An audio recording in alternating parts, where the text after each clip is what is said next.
Hello there, welcome back to the Agostino Zinga Show with your host, Agostino Zinga, and this is episode number 824. That is Ocho Dos Cuatro with your host, your friend, you wish you never had, Agostino Zinga, coming at you live and direct, coming to you, not coming at you, but coming to you live and direct from an undisclosed location somewhere within the depths of London. How you doing? How you feeling? Great, good to know. How am I? Doing pretty good, not gonna lie. Second day of Sober October, feeling good, feeling spry.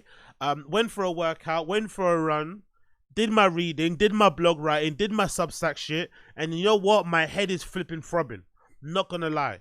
I have enjoyed the no social media before 12 thing. I think that's pretty good. I don't think there's any news you need to see anywhere on social media before 12, so it probably works out better. And then obviously I spend those hours before 12 reading, doing anything I need to do. So I kind of get that out of the way, which is quite a good way to sort of like use your day. I get all of my important self-actualization shit out of the way before 12. Pretty good, right? Pretty flipping resourceful, pretty productive. So I'm enjoying it thus far. But I have to be honest, like, Sober October is really easy to do in the winter, innit? I think Sober October, all these type of challenges are probably way more of a challenge and way tougher and probably should be tried. Like, if you really want to try and test your mental fortitude, test your willpower, do it during the summer. Do it during the summer when it's hot outside and everybody's outside. You can hear the noise and the bustle of the people doing their thing. That's when you should really try and do a month of abstinence. I feel like doing a month of abstinence during the months of October, November, December, light work, man. Yeah, you might miss a few birthday drinks here and there, but really and truly, there's not much to do anyway. And it's quite nice to get like 8 hours of sleep uninterrupted. It's quite nice to wake up without a hangover. It's quite nice to see your bank account still pretty healthy. So it's not that difficult, you know what I mean? Like, I think in the past, I probably put a little bit too much onus of it. And I think, to be fair as well, to be fair to me, I think Sober October mattered a lot more in the past when I was proper wild. I'm still wild now, but I was wild with a capital W, maybe all caps wild. You know, before the pandemic, I was going balls to the wall. Like, I was going crazy, really going fucking hard, which is wild because I was going super hard before the pandemic, but then nowadays I don't go as hard. But the allegation or the sort of like, you know, the rumor or the feeling that I'll let people, you know, run with out there in social media is I'm always on it, which is a nice thing I kind of enjoy it, you know what I mean? I kind of enjoy the mystery of like, is he on it, isn't he on it, you know what I mean? But there's no point of clearing that shit up because, you know, who really gives a fuck? And it's also fun to not clear shit up and just let people run with shit. It's pretty good. Like, it's not about correcting narratives. 2024 Q4 2024, it's not about correcting narratives. Q4 2024 is about letting people run with the narrative. Whatever narrative they have about you, whatever they think of you, let them run. Let them run with it. Let them run with it. You be calm and you be chill in the knowledge that the narrative that they have might be incorrect. It might be correct, but you're not going to clarify things. We're not in the business of clarification. We're not in the business of explaining nothing. None of that shit. Run with it. You think I'm on it all the time? Run. No problem. I'm all for it. But I think in the past, the funny thing is, like I said, I was going balls to the wall. I was still somewhat alive. And nowadays, I can't go as hard anymore because my body won't let me. And still, you know, I don't anyway because I don't choose to. But then I do find Sober October not to be a challenger because I'm not really coming from a really dark place, you know? It's a lot, you know, you have a lot of those like come to Jesus moments when you're going through like a terrible 12 months of like going day after day, drinking, drugging and all this malarkey. But when you're fairly chill like I am nowadays, Sober October isn't that great anymore because it's like, this is what I do anyway. You know what I mean? I have like 2 weeks in a month where I'm sensible, or 3 weeks and a week where I'm not. So adding another week onto it isn't really that much different. But when I'm doing like 6 months, 8 months of pure indulgence, that's when Sober October matters. That's when Sober October hits. That's when Sober October is a thing. You feel me? But anyway, what can you do? Big up the Sober October, man. Them out there doing it. I'm enjoying it. It's nice anyway. I've got this funny taste in my mouth now because I haven't been drinking coffee for 2 days. It's weird, like gammy taste. I guess, you know, water's gonna help it, but yeah, you realize how much you kind of enjoy the bitter taste of fucking coffee running around in your mouth. But I think that's gonna help me overall with my breath and my teeth and my tongue health and shit. But you know, I brush and scrape my tongue regularly, so it's not, you know, not much of a difference. But still, here we are. Here we are. Before I begin, I want to piggyback off something that I was thinking about the other day. I kind of had a bit of a epiphany when I sort of like realized why some people leave me comments when I talk about how poor I was growing up, when I talk about my working class, poverty stricken background and upbringing. I have a lot of people in my comments saying to me, oh, shut up. Why do you keep going on about this? Everyone has their challenges, blah, blah, blah, blah, blah. Everyone just, I get a lot of like kickback, a lot of commentary, a lot of pushback, a lot of, dare I say, hate when I share some of my stories of my upbringing. You know what I realized? I think they might be right. I think they might be right in their analysis in that it's quite boring. Because as much as I feel like it has played a role in shaping me be the person that I am today, it doesn't really matter, does it? Like, it honestly doesn't matter how broke or how rich I am, or how broke or how rich I was, because it's all about good content. It's really all about the content. You're coming on here, you're listening to me, you play me in the background while you're working, you play me in the background while you're pissing, while you're looking after your kid, while you're taking your dog on a walk, while you're doing your thing, because I provide some level of entertainment. The last thing you want to hear from me is hear me wallowing in a way, even though I don't think I'm wallowing, but it sounds like wallowing, and being all like, boo-hoo, woe is me, playing my fucking violin, in an effort to try to appear like I'm better than other people because, oh, I grew up poor. Like, what does it really, like, what type of brownie? Me talking about how poor I grew up is equivalent to guys who used to be in gangs talking about how hard they used to be, the ride outs they did, what type of time they were on back in the day. It doesn't really matter now because you're washed up, you're old, no one cares. And if you're not on that timing anymore, so who cares? Same to do with the whole poverty working class thing. But I think to give me a little bit of credit and to give me a little bit of grace, I think the reason why I was banging on about it so much is because I think in media or in entertainment in general, I see a lot of people co-opting or LARPing or cosplaying as working class and poverty stricken, trying to share their story about growing up poor, this and that with the other, when really that's not their truth. And I never understood why you would want to why you would push out that lie that you grew up a certain way. But then when I think about it, I'm like, hold on, how can I not understand it? Of course I understand it because I'm doing the same thing. They're trying to appeal to the majority of people because they feel like, oh, the majority of people probably grew up like I did. Let me try and pretend like I'm the same as everybody else. Like we have this common thing that we share, that we grew up poor. Maybe that they will then see themselves in me and they want to support my music, support my art, whatever it may be. So in a weird way, even though I think I'm coming from a real place, even though I think I'm coming from an authentic place and I'm trying to share some of my upbringing and some of my, my life, even though I don't really do that much on the pod and I try to, keep it to the stories I'm talking about.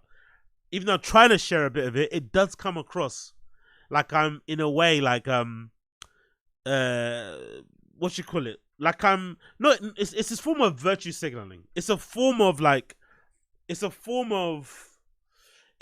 me getting on my sort of like morality, principled, upbringing high horse, if that makes any sense. So now I get why people don't like it. I understand, because I think I was listening back to a pod the other day. I was like, hold on, why do I keep talking about this shit? Like it matters. Like who cares? Like who cares right now if I have like $1 million under my fucking desk right now, or if I have less than $5? Who would give a fuck? What difference does that make to the content? Is the content good or bad? Because I've said it before. I've said for a long time. That's why I never understood the Nepo Baby debate from the Nepo Baby side of things. Why they would fight so hard to say, oh, I've got no advantage from my dad being this award-winning director and my mum being this well-regarded actor. They gave me no benefit whatsoever. I did everything by myself. Why does it matter? Because we know it's not true, but why does it matter anyway? Like, are you good at what you do, yes or no? If you're not good, you're not good. If you're good, you're good. But I guess in their side of things, they don't want people to discredit their work and how hard they have worked to get in a position and think it's all because of their parents. And on my side, maybe I don't want people to think that those people outside there who are trying to pretend like they're working class are working class when the real working class is me. But who gives a fuck? That's the truth about it. Nobody gives a fuck. So, in an effort to appeal to those people and to make sure that people don't turn off my dear old pod, I'm going to refrain from sharing some of my poor stories because they really don't matter. And I think I actually had this epiphany when I was talking to somebody the other day on the DMs. Big up you, you know who you are. And I was sharing some of my fucking, some of my sub stories. And I read it back. I was like, bro, you sound like a bitch. And one thing about me, I'm never a bitch. I'm never a complainer. I keep all my shit to myself. Like I said, I'm a real man. I'm a real man. Like a real man. Like I keep my feelings buried deep down inside. They never come out. Never, ever, ever. Even if I have a problem, I pretend I don't. No, I'm good. Even if I'm the worst I've ever been, I'm good. I'm straight. I'm the real man. So a real man typing up when I was growing up, blah, blah, blah, my birthday, blah, blah, my birthday. No. I can't be that guy. So I'm taking all that back. I'm scaling it back to 0. No more me posturing out there that I am this special, creative, artistic, working class snowflake guy that needs protecting and you should look at me more and I'm the real working class. Feel bad for me. No more of that. We're putting that to bed. Okay? That's what we're doing going forward 2024. We're putting that to bed in Q4. We're locked in. We're sharing no more poverty stories, only the wins. But on your flip side as well, I'm not going to come on here and start flexing Rolexes and shit on APs. I'm not going to do that. So we're going to just keep things to the content only, okay? I know some of you out there will be happy. So you were right. I need to shut the fuck up about that stuff. Cool. Anyway, talking about shutting up. Have you guys seen this? So I've taken this topic off the back of what they were talking about on the new Rory and Moore episode. Recent episode, they were speaking about this, and I haven't really seen much about it, but I've just wanted to share a little bit of my opinion. So this is Cardi B, and this is the headline, right? So the headline that's been taking up some debate on some pods lately, I guess because we've got nothing to talk about, or some people have nothing to talk about, they're sharing this sort of news, but whatever. So the headline is Cardi B and Offset have both been accused of cheating on each other while expecting their child. Why is only Carti being shamed? So I don't know if you guys know about this, but allegedly Cardi B and Offset are divorced. I think Cardi B is the one that filed for divorce after another incident where some girl popped out and said, "Yeah, I'm with this guy," or blah blah blah. I think Offset got exposed for cheating or something. Something happened. The final straw was broken, and she decided, you know what, I'm divorcing this guy. But then during the back and forth on social media, as couples do, it came out that allegedly Cardi B had cheated on Offset with somebody else while she was pregnant. And this turned into a whole thing on the timeline where, like, I don't want to be like is there a male version of a pick me? I think that does exist, right? But I don't want to sound like a male version of a pick me. But I was legitimately surprised to see the amount of men on social media legitimately going out of their way to justify why men somehow have this ownership on women's bodies. Like, that was what I was kind of sensing. On the girl side, I was sensing this want and need to be on the same sort of like level playing field as men when it comes to cheating. And on the men's side, I saw a lot of guys saying, that's my kid inside of you. You're my woman. That's my child. How you going to let somebody else come inside of you when I've got... I mean, it's all a lot of ownership. And I was like, oh, this is stinky on both sides. Why are these guys thinking they have any right to tell a woman what she can and cannot do with her body, especially if you're the one that's been cheating? And I also didn't understand why women were willing to stoop to the level of like downbeat dad guys and decide to go tit for tat, fling mud for mud when it comes to the cheating thing, especially when pregnant. Because you would imagine women would want to uphold higher standards of like decency in relationships, to be like, you know what, even though you're a down dirty guy, even though you're embarrassing us, yourself and the family and your unborn child, I'm not going to stoop to your level. But I guess a lot of women out there, naturally so, which I understand, if you watch a lot of Love and Hip Hop, if you watch some of those programs and shit, now again, they're not the best, indicator or insight into male behavior. But a lot of those dudes, especially when women get pregnant, I'm not too sure what it is about certain guys, but when their girlfriends, fiancés, wives get pregnant, something turns in some dudes. Some dudes turn into like the perfect husband, the perfect father, and they're doting and they're looking after the person. They're running around, being as helpful as they can, offering their help, offering their hand. Other dudes go the opposite. When a woman's pregnant, it's almost like she doesn't exist. I mean, it's almost as if like 9 months is like a 9-month holiday. Okay, cool. You sort it out. You and your mom sort it out. Bye. You know what I mean?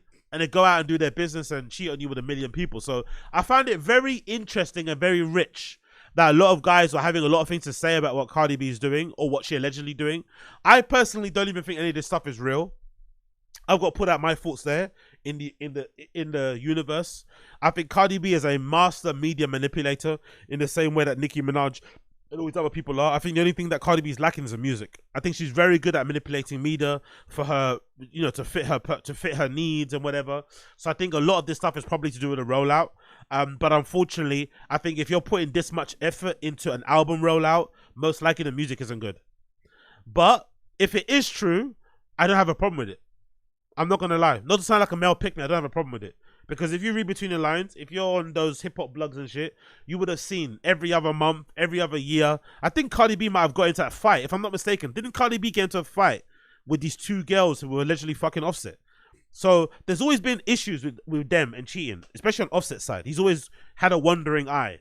So I think as men, you know, naturally, I don't know why it is, but I think we're all like this. You can go cheat 1 million times. Your girl cheats once and it will kind of destroy you and turn you into a fucking, you know, incel, you know, into a villain. I don't know why men do that, but it's something that men do all the time. I'm not too sure what that is. Maybe it's an ego, maybe it's a pride thing, who fucking knows.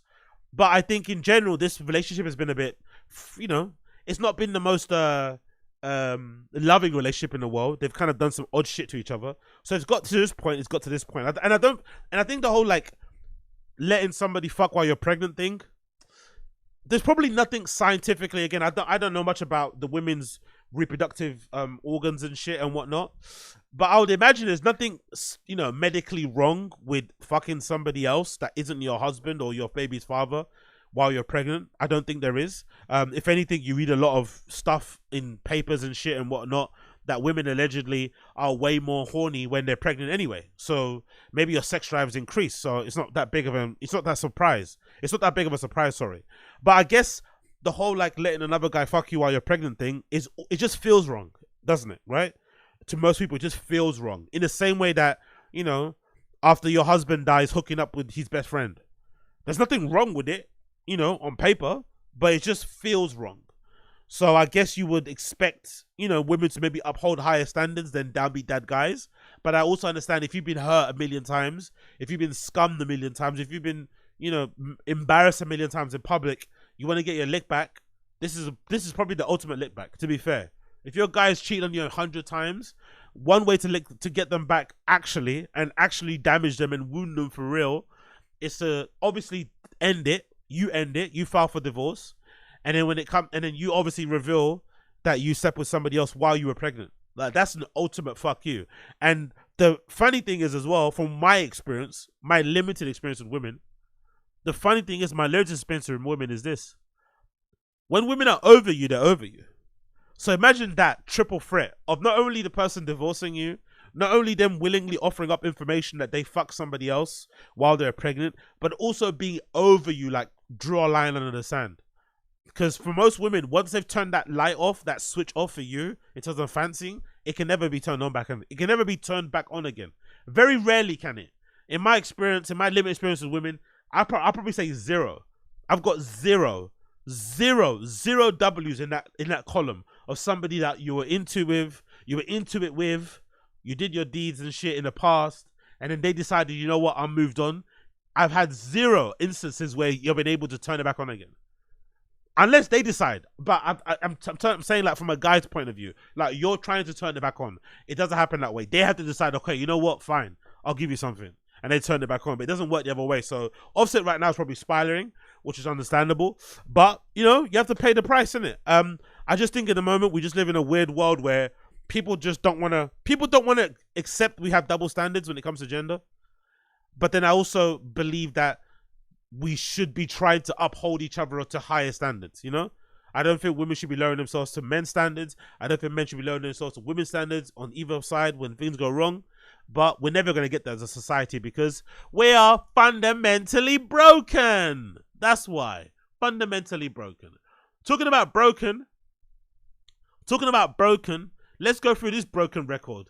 Look at this, courtesy of the sound account over here on Twitter. This is good news to see. I'm not gonna lie, I'm happy to see this. So big up Drake.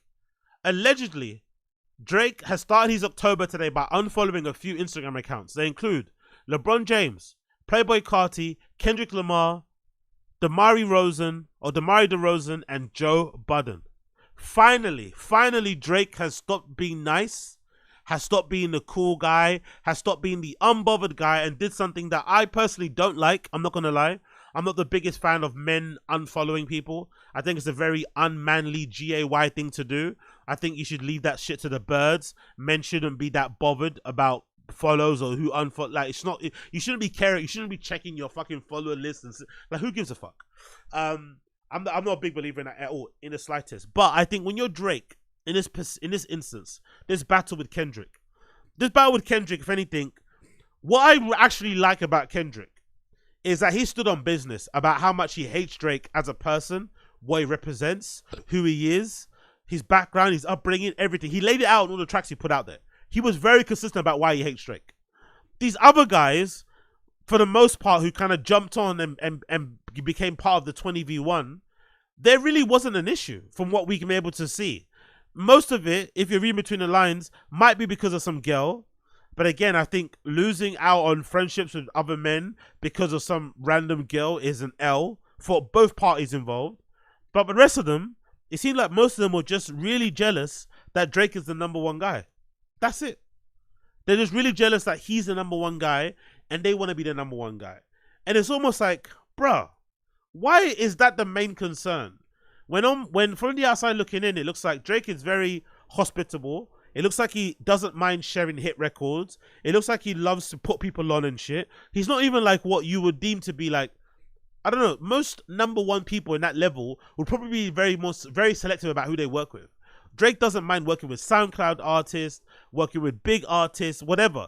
If something works and it rocks, he kind of jumps on there with you. And allegedly, I forgot who I heard this from, but allegedly how it works with Drake is if he jumps on, like, let's say a Block Boy JB song, and he allegedly does the song for free, but what he would do is that he will claim 100% of the streaming revenue and shit. So if you want to make money on that song, you have to go out and perform it, which I think is a good deal.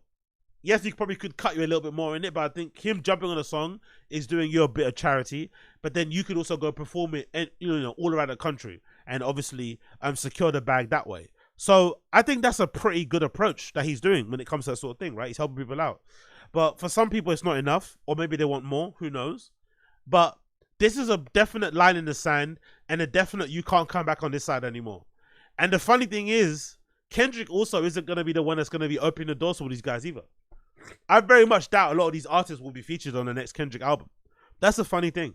So all these people that jumped in and tried to like say, yeah, we're with Kendrick, he's not like us, he's not like us. He's not going to be doing what Drake was doing for them. He already moves the beat of his own drum.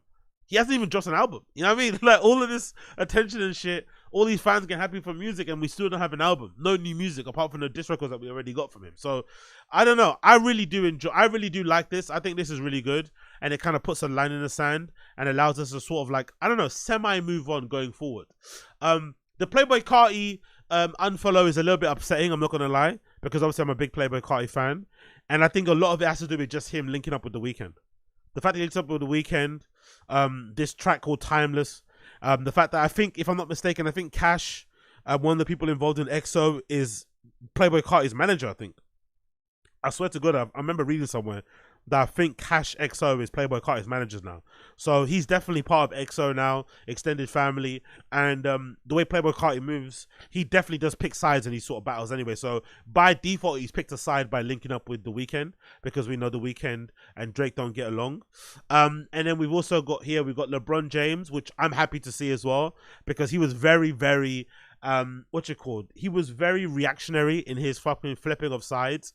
Then he tried to beg a lot about Drake, like dancing very enthusiastically. I think at some one event, I think he tagged Drake on one Instagram post. It's like, bro, we're not friends anymore, man. Let's just leave it there. At one point we were very close, but now you've picked a side with Kendrick. You stay over there, which is funny too, because Kendrick, he ain't gonna get those pre-basketball match fucking warm-up records from Kendrick. He gets them from Drake.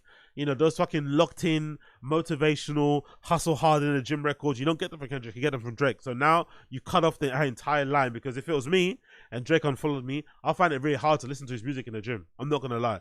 So, you know, he has to only blame himself in that regard. Then you got DeRozen, again, another one who was flipping sides and thought he could still be cool, going on interviews and saying, nah, me and Drake are cool, we're fine. It's like, no, you're not, bro. You appeared in a video where this guy was calling me a pedophile. It's out. It's over for you. Water turned off. And then, of course, we got Joe Budden. Joe Budden, I'm sure, will be happy about it. Because Joe Budden's been... I think Joe Budden's involvement in the beef has been really icky. I'm not going to lie. Like, he's tried very hard and very consistently and very purposely to involve himself in this when it has nothing to do with him. He was very quick and very happy to see the quote-unquote downfall of Drake. He's upset, he doesn't want to see him winning anymore. He wants to see him coming crashing down. Maybe because Joe's career came crashing down and he had to kind of, sort of like pivot into podcasting. Maybe he sees that. Or maybe to cut him some slack. Maybe Joe Budden thinks if Drake comes crashing down, that will inevitably lead to him making better music. Maybe he's of that thinking. You know how some artists, how some fans, some stans out there actually are like, oh, they can't wait for so-and-so to go through a breakup because they're going to put out some fire music. Maybe Joe's the same way with Drake. I don't think so, but maybe he is. But for the most part, I think he's been way too mean-spirited, especially for somebody that hasn't been involved in the beef. He's been way too weird with the stuff he's been putting out there. He might be the one that actually started off the whole like pedophile sort of thing with Drake. He was basically insinuating that Drake was messing around with too many young girls. I think this was also around the time when it was rumored that Drake was maybe dating Lato's sister. I forgot her name. I think her name might be like, is it her name Brooklyn or Romeo or something? I don't know. I forgot her name of it, what her name is.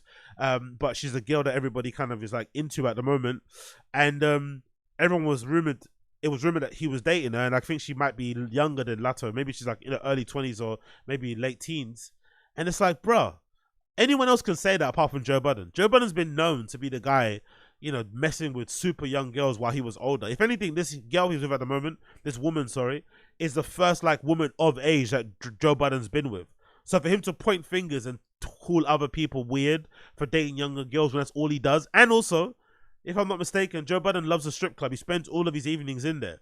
That's a very like young man, old, creepy, weird thing to do anyway. And most of the women you'd imagine that work in strip clubs, I would imagine, are probably fairly younger than Joe Budden anyway. So it was very hypocritical of him to say what he said. But he, I think, is the one that started that pedophile thing. And then, of course, Kendrick ran with it and absolutely destroyed Drake on that side of things. But I'm glad to see Drake unfollowing these bums and putting a line to the sand and saying, you know what? This is what it is. Because a lot of these guys, especially people like Rick Ross and stuff and whatever it may be, like, a lot of their hit records that they had with Drake, they're never going to see that success again on their own. So they really did weirdly pick us. And the fun, like I said, it's like a lot of these guys didn't even have a reason to like hate the guy. That's a funny thing, which might make it a lot more understandable, which might make it a lot more maybe respectful in a way, where they just hate the guy purely because of his success. That might be a little bit more refreshing than having this like weird fake beef of like, oh no, you said this one bar about this person. No, it's just straight up like, no, you're just too successful. You make all the money. It's unfair. I want some of it. So that's why I hate you. I think that's actually quite honorable in a way.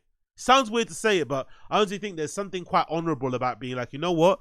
You just make too much money, bro. You make too much money. I want some of it. So now, I'm siding with Kendrick for that very reason. So big up Drake for unfollowing these bums. Can't wait to see what these guys produce now that they're on their own and the water's been turned off vis-a-vis Drake. It's going to be very difficult for a lot of these guys to keep their lights on without him. I can't wait. I fucking can't wait. Moving on. We got this news that just broke on the interwebs. Breaking news. Hedi Slimane exits Celine. Under the designer's tenure, the LVMH-owned house became a mega brand with new categories including menswear and beauty. Hedi Slimane has exited Celine. This has been rumored for a while. I feel like these rumors started maybe like a year ago. Maybe the top of this year, maybe the end of this year. But I felt like it was rumored that Hedi Slimane will be leaving Celine for a very long time. Now, I don't think it's anything to do with money. Because if I'm not mistaken, I remember I saw a report one time where allegedly during Hedi Slimane's tenure, Celine was making like 2.5 billion. And before he joined, they were making $500 million. So he definitely has increased their turnover and profits and shit. And, you know, in terms of what they put out clothing wise, most of it you don't see on runways because he doesn't take part in the regular fucking fashion weeks and shit. He mostly does these really cool, but I would imagine very expensive and labor inducive sort of like shows around the world, mostly in like France, I think, in these really amazing luxurious country estates and stuff and houses. They film them from multiple angles with drones and very high level production cameras and shit, but they're mostly always on video. I'm pretty sure most of these collection runway stuff is on video. You can't even see that stuff on Vogue runway, but from what I remember seeing, a lot of the stuff was fucking fire. It's a particular sort of vibe, you know, Hedi Slimane, you know what he's into, that sort of like what you deem it to be, like 70s, 80s rock, indie rock sort of like flavor that he does, similar to what he did before at Saint Laurent, similar to what he did before at fucking, what's it fucking called? It fucking escapes my head at the moment. But he's been doing that particular look at loads of fucking houses, but he just kind of, you know, tweaks it a little bit based on what sort of house he's in. But I personally think the stuff he's done at Celine has been really good, especially the women's. Even though I prefer him obviously for men's stuff, I would wear, I think the women's line at Celine under his tenure has been very fucking strong. So many great accessories, footwear, jackets I really fucking liked. Styling is just always tip top. I don't know who styles he shows, maybe he does it all himself, but the styling is always fucking amazing, and it's just gone from strength to strength. And that's without it being like super in your face with the marketing. That's without it being super in your face with the influencers. Even though, no, sorry, that take it back. They do have a lot of influencers out there, but if I remember correctly, they were very, very young. Sort of like, if I'm not mistaken, maybe even under 25 TikTok influencers and shit. And obviously a lot of guys and girls from the K-pop world of things wearing their stuff. But this is without them doing the conventional marketing influencer, you know, stuff that most brands do. They were still fucking killing it, still making a bunch of money, not taking part in the regular fashion weeks and still fucking killing it. So this, to me, if I had to say why he left Celine, because if I'm not mistaken, this is the end of his 6-year contract. So they didn't renew it. So I think negotiations were happening, but from the onset, it seems like there was some sort of conflict, some sort of debate, some sort of argument within that renewal period. So knowing how fashion works, knowing how fashion is a business, most likely I would say the reason why they haven't renewed his contract is because he's a pain in the ass to work with. I think so. I think he's a pain in the ass to work with. I think this thing that he does where he wants his studio to be where he lives. If I'm not mistaken, the atelier or the main design studio is probably in LA where he lives. He'd host these shows off schedule in these really crazy places that probably cost a bunch of money. He probably runs a really tight ship. He probably, you know, exacts too much control over the brand. I remember there was a big deal about when he dropped the hyphen. Remember when he dropped the fucking hyphen on the E on Celine and shit? So I think there's a lot of, or the accent, sorry. I think a lot of that stuff probably played a role into him not re-signing. I think just him as a person. I don't think him as a designer and what he probably added to the brand is why they decided to let him go or not renew. I think most likely they said, you know what? You are too much of a ball ache to deal with. We can't deal with this anymore. We can't do another 6 years of this tyranny. Most likely there's probably a bunch of HR. I'll probably, if I had Glassdoor now, I don't want to open that because Glassdoor is an absolute cancer of a website. But if I could access Glassdoor right now, I bet you there are some not favorable reviews of Glassdoor on Celine by the past employees. I'm pretty sure. And most likely it's all coming from working under Hedi Slimane or that kind of organization that he's probably set up. So I'm assuming even though you get great stuff, even though he increases sales, even though he's a fucking one of the, you know, elite designers out there at the moment, what you will get as well during his tenure is a lot of broken hearts, a lot of miserable people working there, because it seems like Hedi Slimane likes to work a particular way and he likes it his way or the highway. Obviously, if you want to make money, you do it his way, but long term, it's not really good for worker satisfaction. So I think most likely they let go of him because he's a pain in the ass to work with, I would guess. Anyway, let's read the article courtesy of Vogue Business. It says, after a 7-year run, Hedi Slimane is leaving Celine. Under his creative and artistic direction, Celine has experienced exceptional growth, established itself as an iconic French couture house, Celine said in a statement on Wednesday. The extraordinary journey taken together over the last 7 years has made Celine a house of formidable foundation for the future. No name of successor has been announced. So more than likely, what I said was true. More than likely, he's a pain in the ass to deal with, and they said that, you know what, we can't do this anymore. Sayonara, which is probably why they haven't announced a successor, because they were probably trying to work it out.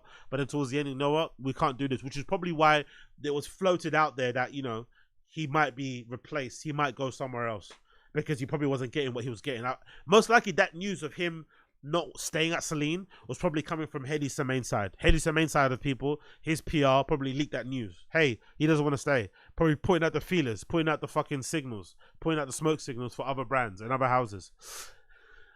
Slimane became artistic, creative, and image director of Celine already. Look at all these titles that he has under Celine. Imagine the Bolek getting that ratified, all right? Getting that fucking penciled in. Artistic, creative, and image director of Celine in February 2018, after Phoebe Philo's departure, which is a real deviation, isn't it? Imagine going from Phoebe Philo to fucking Hedi Slimane. That's an incredible fucking pivot.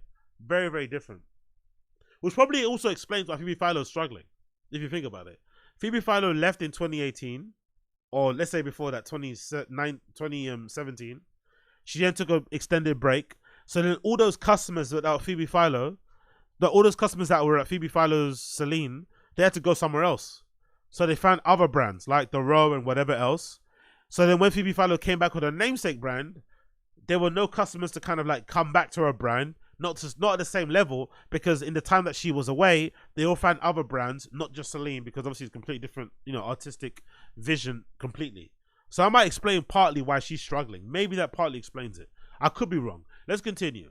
He was previously artistic director of menswear Yves Saint Laurent until 2000, when he joined Dior Homme.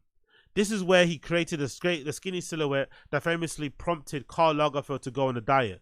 Slimane left Dior in 2007 and returned to Yves Saint Laurent in 2012 as creative director, where he cut Yves from the Saint Laurent name immediately before his first show. He left in 2016. Let's give the guy some credit. Cutting the Yves from Saint Laurent was a genius move.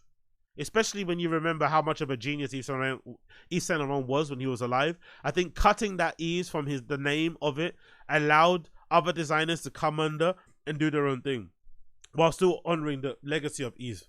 Do you know what I mean? That was a genius move. At the time he did it, everyone was obviously spitting blood. But now we look back at it, that was a fucking genius move. Now, anyone that comes behind, who's the guy there now? Anthony Vicarella, or however you fucking pronounce his name.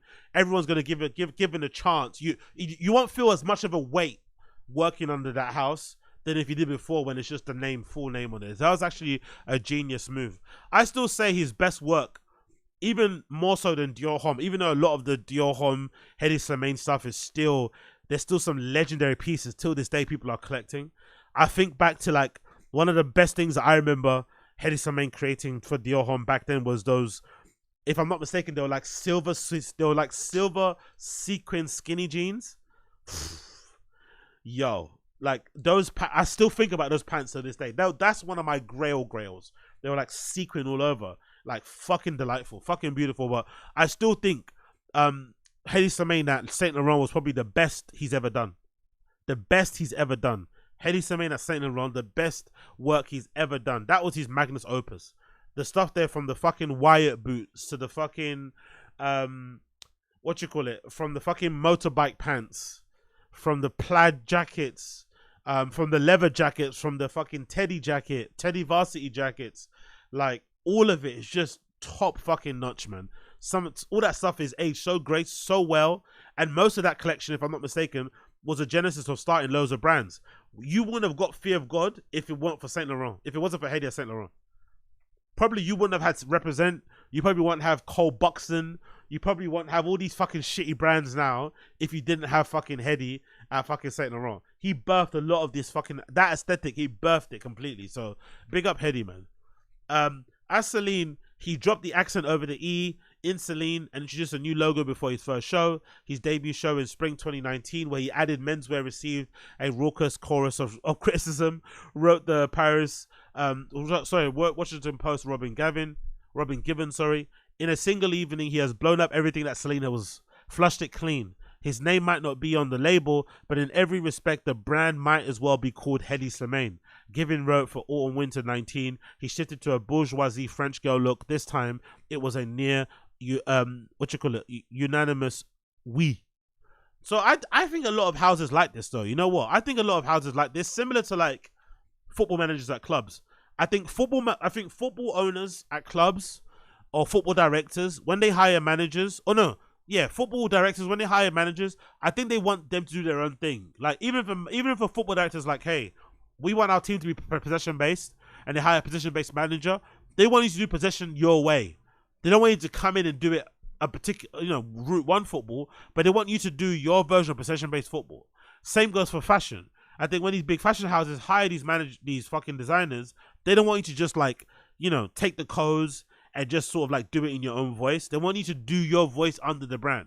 Like, because they're bringing you in for some of your cool factor. They're bringing you in because some of your stardust, some of your pull, some of your cultural relevance. And then they want you to say, hey, okay, cool. Let me now design what I'm going to design under your label. Obviously take some things from the code, take some things from the archive, but essentially present what I want to present unapologetically under. And I think that bravery is what top designers do. Really high level designers, that's what they do. They come in like, you know what? I'm going to let my nuts hang. I know you have an extensive archive. I want to create my own history. I want to do my things my way. Bang. And it's also way less, it's cost effective too, right? Because if you're a designer, why take the risk of setting up your own label when you can just work for somebody else, get a salary, while also technically doing your own label? Exactly. It continues. At LVMH annual earnings conference in 2018, soon after the announcement, Slimane's appointment, LVMH chairman and CEO Bernard Arnault said the objective with him is to reach at least $2 billion to $3 billion and perhaps more within 5 years. At the time, Celine sales close to $1 billion. 5 years later, sales reached an estimated 2.6 in 2023. So he was just short. So maybe that's the reason why. Maybe part of the reason why he got let go or they didn't renew his contract, because he fell just short of the 3 billion target, because he did 2.6 billion. But I think in general, again, given how press shy or press avoidant Hedi Slimane is, given that they don't do their shows traditionally during the regular Paris Fashion Weeks and shit, given that they don't invite people to view the show and it's all fucking YouTube videos and shit, and how that works and blah blah, and having a stranglehold on sales and blah blah blah blah blah, still to be able to do 2.6 billion is a fucking good look. And they've only just introduced beauty. They've only just introduced beauty as well, if I'm not mistaken. So it's not even like he was making most of that money through the sale of like beauty and shit. They've only just introduced it, I think, this year or maybe last year. So all of that was coming from ready to wear. Wow. God damn.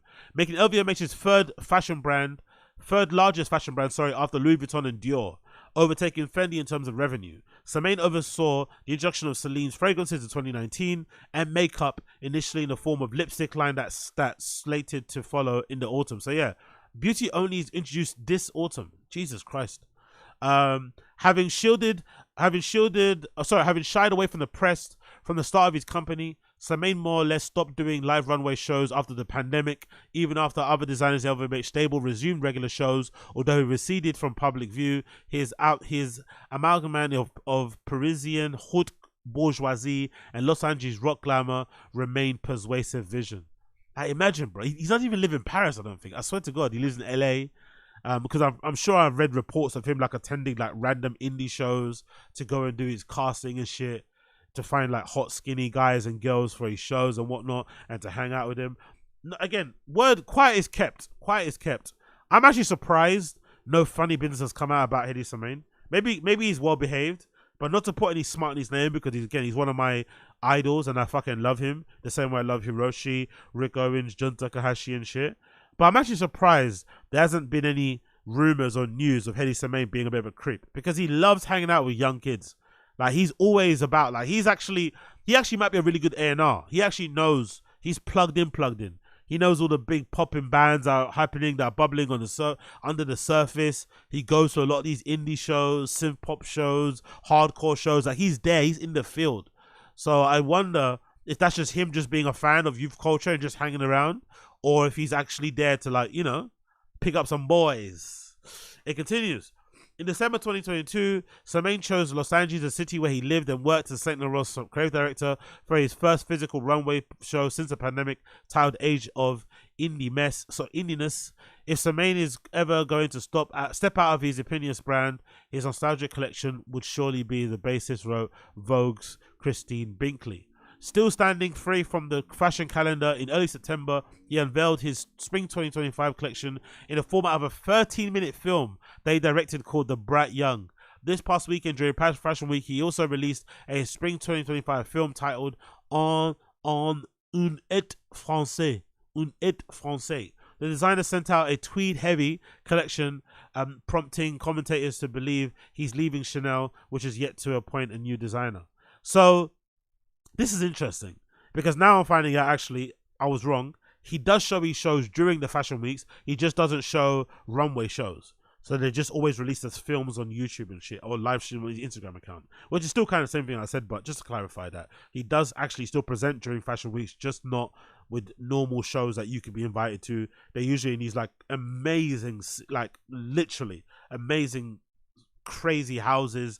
I don't know whose house, who owns these homes or these fucking palaces and shit, but they are fucking beautiful if you watch them on YouTube. Honestly, I recommend you do.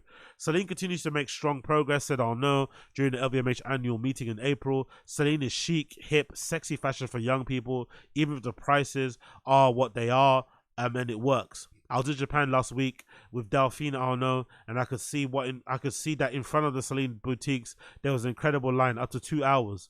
Where will Celine land in his next act? Fashion we'll be watching closely. So people are assuming he's gonna go to Chanel. People are assuming that, but you know, the world is his oyster. Really, he can kind of write his own ticket. Even though he's a bit of a nightmare to work with, clearly. Even though he might be a bit of an arsehole behind the scenes, the work speaks for itself. And I think nowadays, given the dearth, given the lack of talent that can actually make money, I think a lot of these brands, some of these houses would love nothing more than have Hedi Slimane, you know, under their fucking house, you know, steering the ship and shit. They'd fucking love it. Obviously, they wouldn't love the control he would exert and shit, and the terms that he would try to negotiate for, but when it comes to making money, the bottom line, he's the guy. He's actually the guy. But I'm curious, actually, if he doesn't go Chanel, would he try and do what Phoebe Philo's done and do his own namesake label? Will that be an option?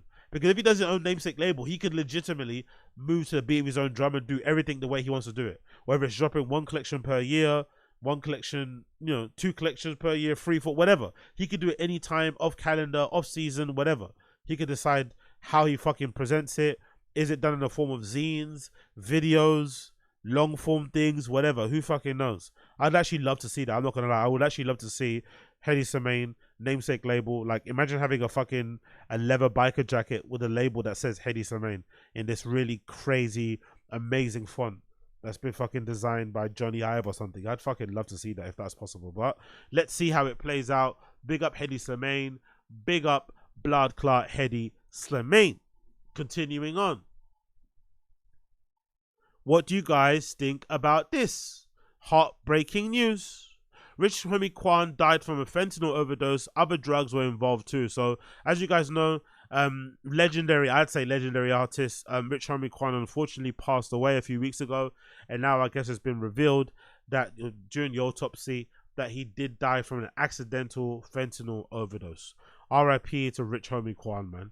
Rich Homie Quan died from a toxic mix of several different drugs, including fentanyl, TMZ has learned.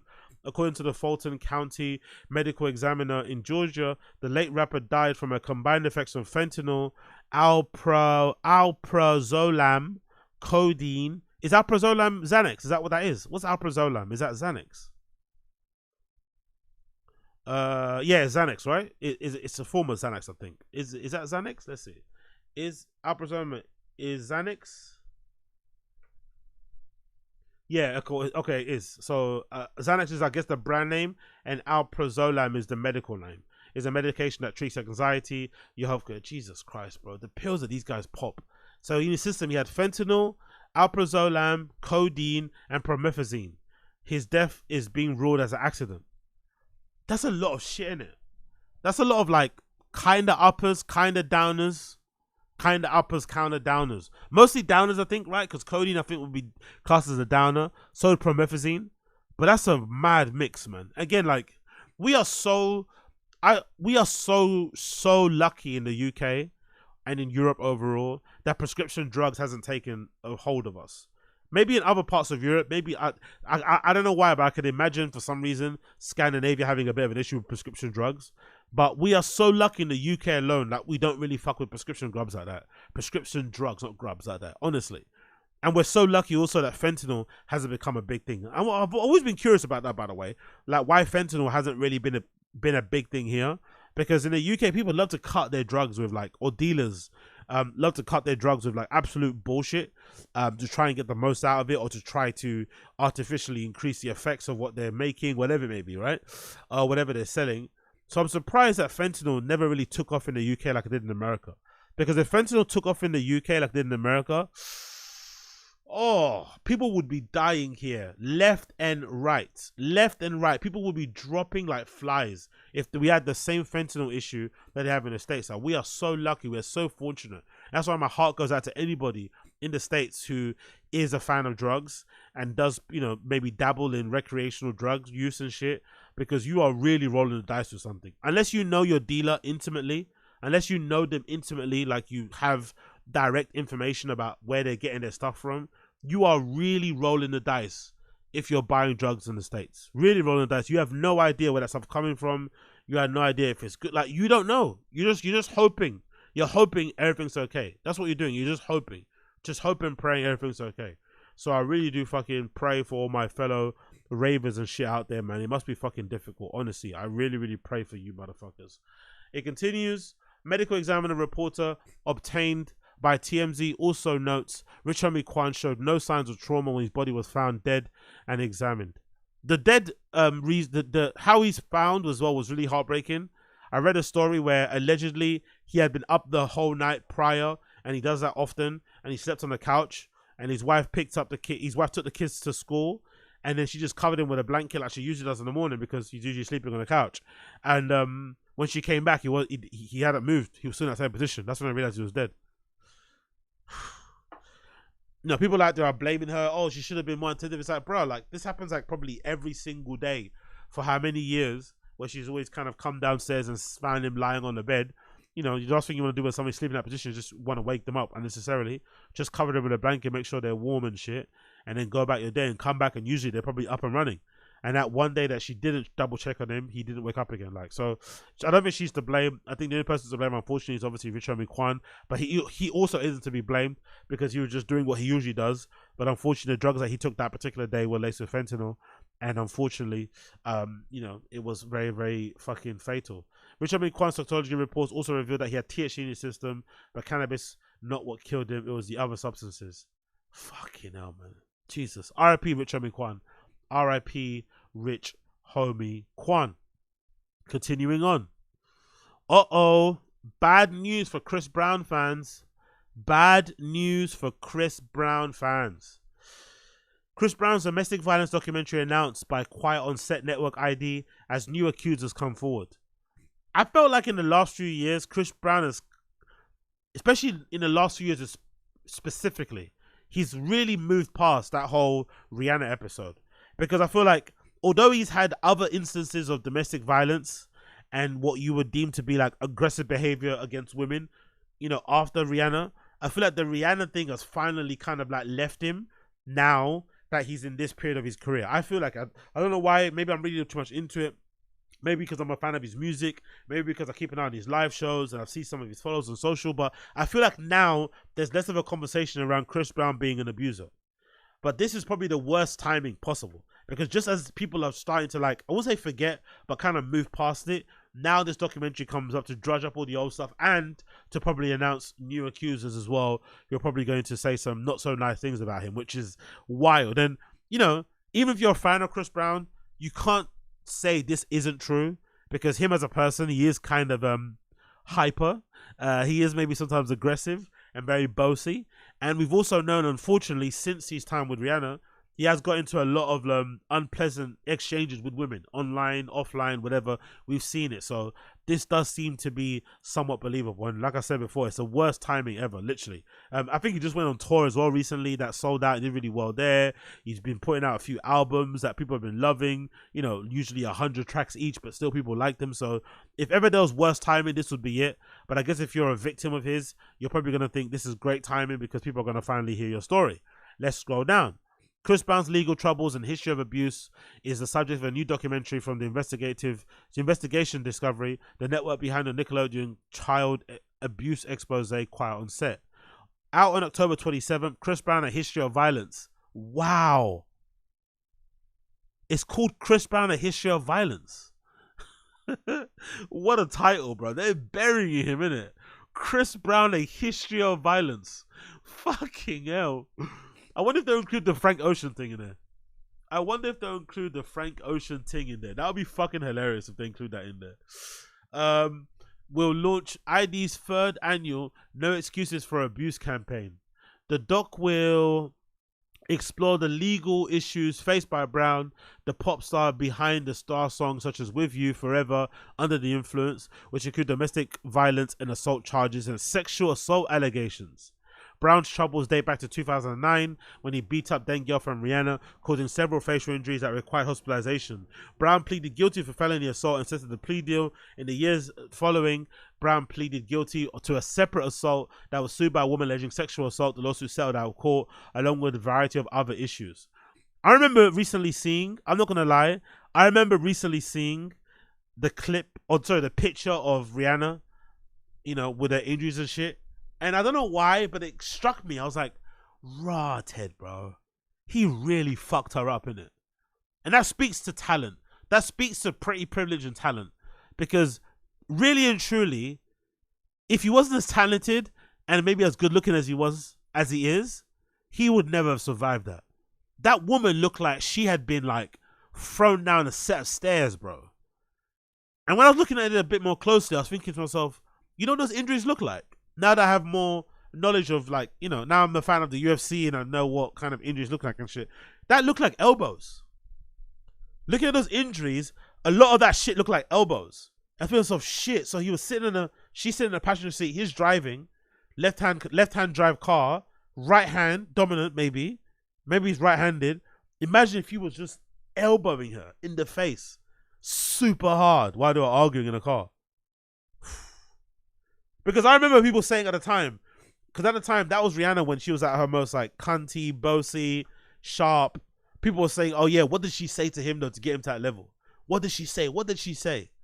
But when you look at that picture, even at the time, even now, even more so, years past, surely there's nothing someone can say that would get you to that level, to hit a woman like that. Because I'm of the Bill Burr side of things.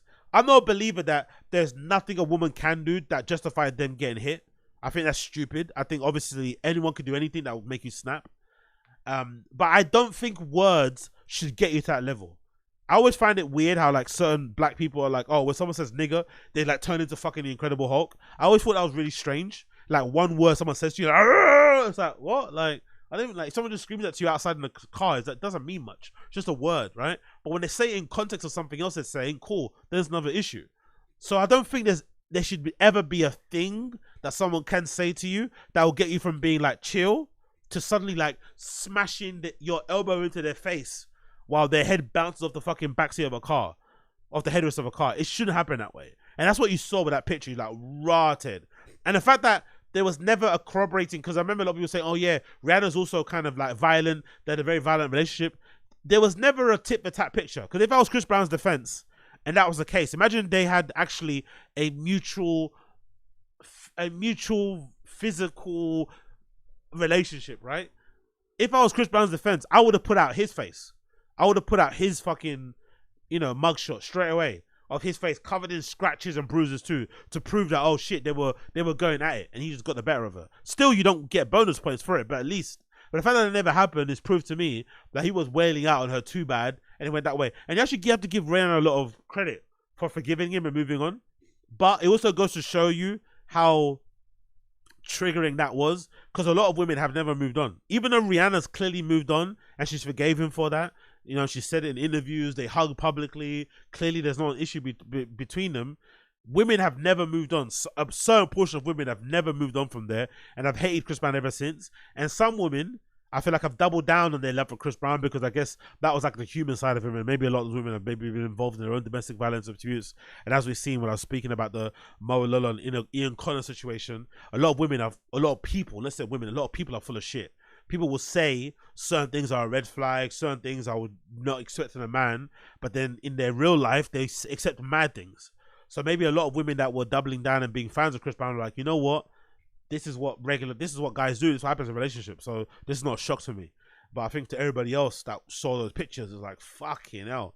She still is a people's princess, Rihanna. And to see her so fucking battered and bruised, looking like Elephant Man, was fucking gnarly. And if I remember correctly as well, is her entire face was evenly covered in bruises. It wasn't like, you know, although that Bad Bunny, Bad Baby picture was very distressing, the one of her, you know, alleged baby daddy beating her up with the eyes swollen shut, it was just her eyes swollen shut, right? It was just like, you know, if you're being a toxic guy and you want to defend that the thing, you'd be like, oh, I only hit her once in a moment of anger. Still, it's fucking heinous, and you should be thrown in the middle of a fucking ditch somewhere.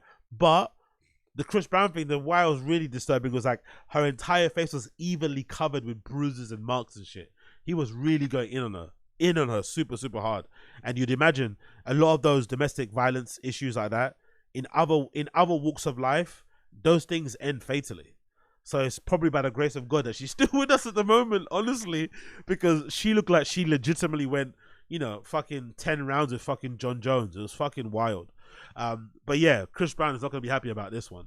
I wonder if they can stop this sort of thing. I wonder if these lawyers will try and stop this. According to the log line, Chris Brown, A History of Violence, will chart Chris Brown's past and all the way back from his troubled childhood, explores the lasting impact of cycle of abuse that poses the question, how does a man with such violent public record maintain his superstar status? With expert and cultural commentary layered throughout, the documentary provides thoughtful reflections into each survivor's experience and psychological destruction in the aftermath of their abuse. I don't like this sort of question because what they're essentially posing is, why isn't Chris Brown cancelled? And I think a lot of that has to do with these fans. And I'm okay with that. Honestly, I've never been a big fan of like societal industry-wide cancellations. I think that's very evil at its core when an entire industry can decide, okay, you don't get a career, you get a career. I think careers in the entertainment industry should be solely the responsibility or the whatever of the fans. The fans should be the one that select, okay, cool, we love your fucking stuff, we're gonna back you, you're our person. And then they push you up, and then obviously the industry recognize you, you get all the awards and shit. But I don't think the industry, production studios, management, I don't think they should decide who has a career, who doesn't. No matter how deplorable of a person you are, your fans decide. And then when you put the onus on the fans, it puts the mirror in front of their face and says, oh shit, you must be a terrible person if you're championing somebody with these charges on their back. That's what it should be. It shouldn't be about, oh, why are they not cancelled? Why don't they have the, like, why is their music up on Apple Music? Because if we go down that road of like, oh, we're not gonna have abusers on Apple Music, half of your fucking library will be fucking empty. You know, half of the artists that you're into will be fucking gone. Maybe over half, because a lot of artists have some crazy shit in their background, crazy shit on their docket, crazy shit in their fucking, you know, records. So I don't like all that moral grandstanding from the industry and shit. The fans should be the ones that should be being questioned, which is what they should have probably done with this documentary. Like actually sitting down with women who maybe suffered domestic violence issues, or just women in general who are part of his fan base, and asking them like, why are you still a fan of this guy when he's done all this shit to women? That would usually be a red flag for most women. Like if a guy went on one of those shows where the women's have the balloons and he said, oh yeah, like, you know, I beat up 5 of my previous girlfriends, they would all pop their fucking balloons. But because somebody is a celebrity, because maybe they're good looking, I don't know, they kind of changed their tune. I don't know what's going on there. But that would be a far more interesting conversation to go down. But again, what do I know? As revealed in the trailer, the new accusers whose identity is hidden comes forward allegations against Brown.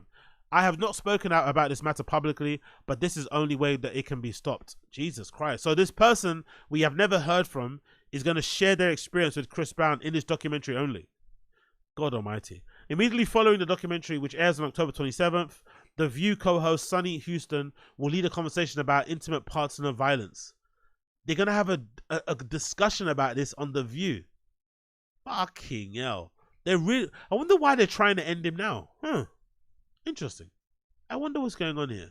It seems to have come out of nowhere, but maybe it's an opportune time, given what's happening now in culture. Maybe they feel like this is the best time to strike while the iron's hot. Throughout my career, I've always prioritized being a fierce defender of women and children, said Houston, as if there's something so noble. Oh, I'm a fierce defender of women and children. Congratulations. Here's a pat on the back. Here's a fucking gold star. these sort of things that people say just to kind of earn social credit points is so bizarre. I'm a fierce defender. Like, huh? Who isn't? Like, what? Hoyt is in the statement. Domestic violence is a very close and personal issue to me as I reflect on my past as a prosecutor and the types of cases and Lamar as a mother. So you've never actually suffered from domestic violence. You're a prosecutor that might have had domestic violence cases come across your docket. That's why you feel personally attached to it, because you're a woman and you're a prosecutor. All right, cool, man. All right, whatever you say. Public figure whose actions inform to help shape the next generation. The issue is a prevalent epidemic which knows no socioeconomic boundaries. As I am dedicated to expanding and continuing this crucial conversation, the more we know, the better we can help advocate for the change in society. But we all know it's bad. No one's going to change their mind about domestic violence because of a Chris Brown documentary. For good or bad, we all know domestic violence is fucking bad. It doesn't answer the fucking question. These documentaries are, again, it's just another. Like they're trying to hide. They're trying to act like it's a noble thing, but essentially it's just another bit of like bullshit garbage TV. Do you know what I mean? Really and truly, they're not really trying to help anybody. They're trying to get ratings, trying to make money, which is fair. But let's not act like you're trying to do something noble and shit. Let's not do that. Let's not do that, because the issue about domestic violence is widespread. And, you know, should be addressed without the need to put in Chris Brown's name in it. There are many victims out there that don't have a famous person beating them up. They need help and attention and probably insight and shit. People not doing it, so let's chill with that shit. But again, what do I know?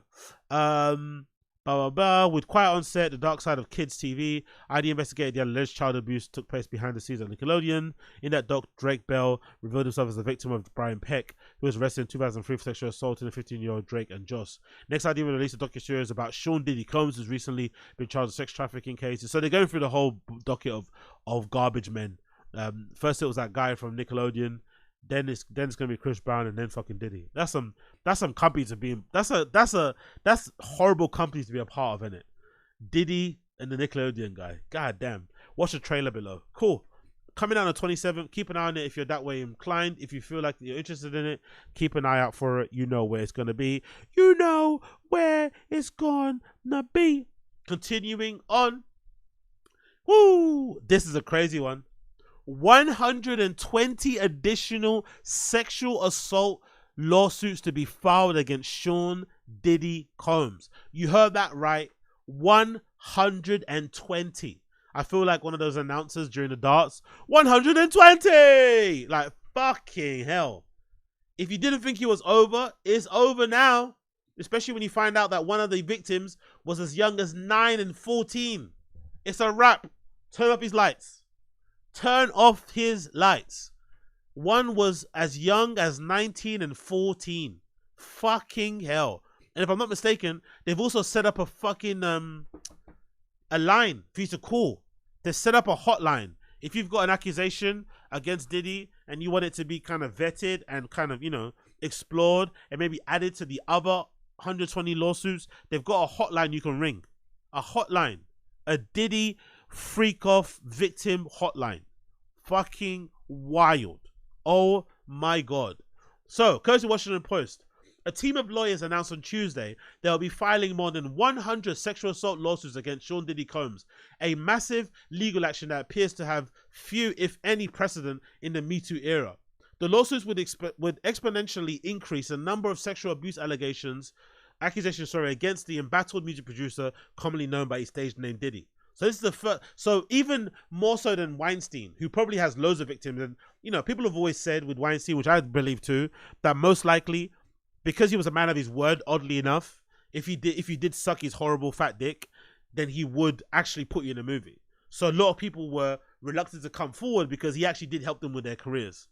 But in Diddy's case, a lot of the stuff was scummy, a lot of the stuff was abusive, a lot of stuff was manipulative, a lot of stuff involved like drugging and raping, all this sort of madness.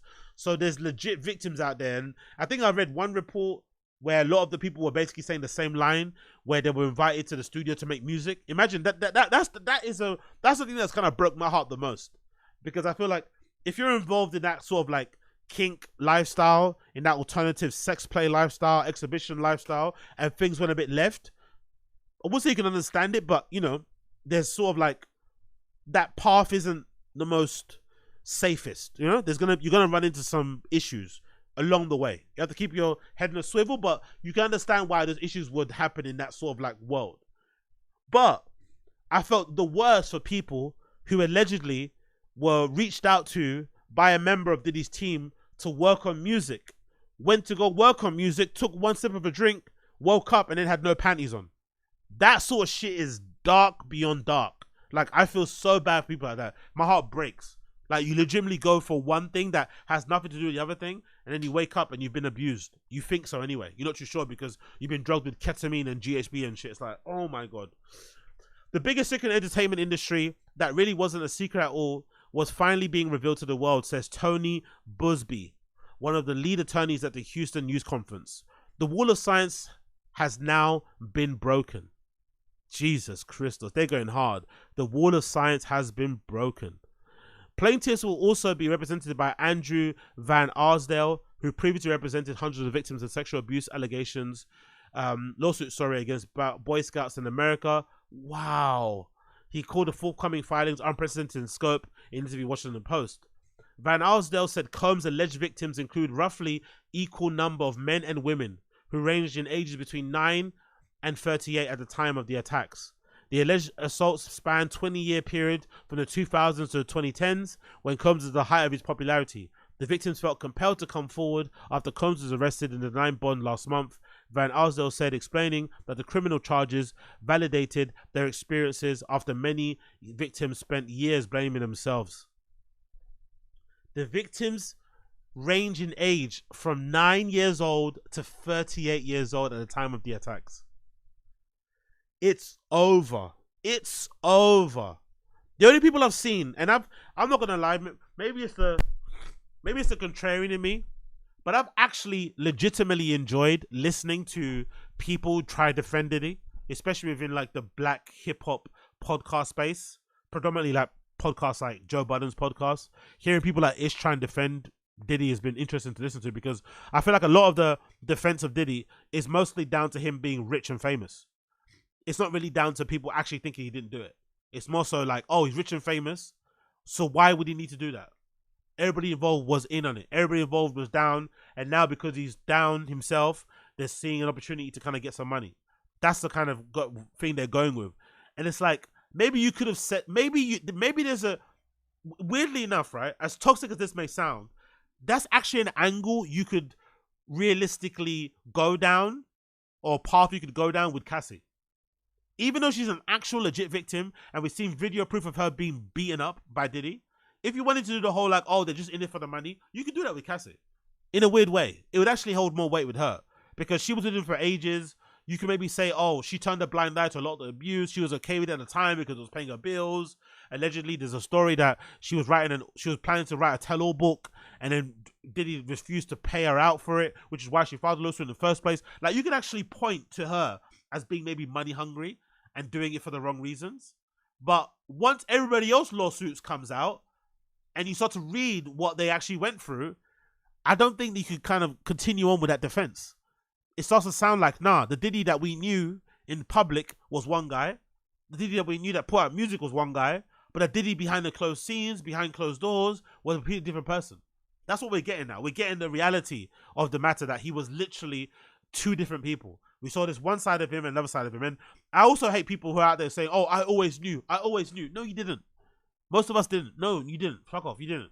That's why he was able to manipulate and con and deceive and abuse and hurt and violate so many people over those years, because he's clearly good at playing, you know, two different sides and having two different faces. No one kind of knew. Wild. No one fucking knew. And a lot of people probably enabled it. And that's what I also want to see. I also want to see, as much as it's important that he goes down, it's also important that the people that enabled it goes down too.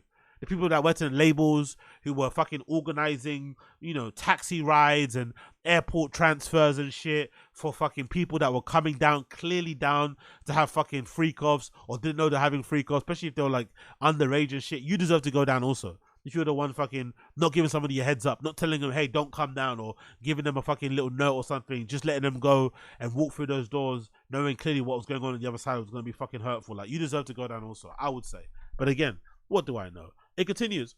Van Arsdale said that 100 individual lawsuits will be filed in New York, California, and Florida beginning within the next month. Erica Wolf, An attorney for Combs denied the allegations in a statement on Tuesday, saying, as Mr. Combs' legal team has emphasized, he cannot address every meritless allegation in what has become a reckless media circus. That said, Mr. Combs emphatically, categorically denies all as false, defamatory, any claim that he sexually abused anyone, including minors. He looks forward to proving his innocence and vindicating himself in court, where the truth will be established based on evidence or speculation. The problem is about this, let's say in 120, some people are lying, which is possible.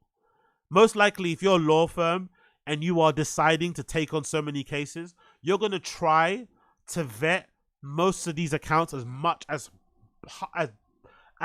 well as you can. You're going to try to make sure they're watertight, because when it goes to court, it could, you know what I mean, it could go fucking crazy. You don't take any chances. But let's say there are some people in those 120 who are lying. How many? 120 lawsuits. How many are lying? Half? More than half? That still leaves 20%, 30% of the people that are true, which is still a lot. So it's like, yeah, some of it might be lies, but there's one too many. That's bad enough already as it is. You have to prove without reasonable doubt that all of it is lies, which is not, because we've seen video evidence of what you've done. We've heard other accounts of what you've done through the other lawsuits. So clearly you've done some bad shit and been so this defense that you've not done anything, it's not going to run anymore. If anything, it'll probably get worse when it gets to court, because a lot of the things are going to be, available to see and shit. They have to present a lot of the evidence that they found for the reasons why they're suing the guy in the first place. So if ever there was a time to settle, it'll be now, you'd imagine. So I'm wondering, will we maybe see Diddy settle soon? Will we maybe see him go for a plea deal soon, just to avoid all this shit coming out? Because it's getting already dark as it is. We're hearing about 9-year-olds and 14-year-olds. Imagine how much more dark it will get once we hear like the gory adult details about it. The alleged assaults happened primarily in New York, either in Manhattan or the Hamptons, as well as Los Angeles, Miami. Busby said at the news conference they took place at well-known venues, hotels, private residencies, including holiday parties, album release celebrations. Assaults also allegedly to have occurred at auditions and Combs' famous, well-attended white party, which was held regularly in the early aughts. So he was doing this during the white parties. Jesus Christ. So while people were enjoying, the fucking finger foods on the main dance floor doing their thing, behind the scenes, people were literally like screaming for help and shit. But it's probably being muffled out by the noise and whatnot. The day will come when we will name names other than Sean Combs, and there's a lot of names, says Budby. The names that we're going to name, assuming our investigators confirm and corroborate what we've been told, are names that will shock you. I'm talking here about not just the cowardly but complicit bystanders. That is those people that we know watched this behavior occur and did nothing. And I'm talking about the people that participated, encouraged it, and egged it on. They know who they are. And you know what's funny about those names that they name? I bet you the names that they name are gonna be the ones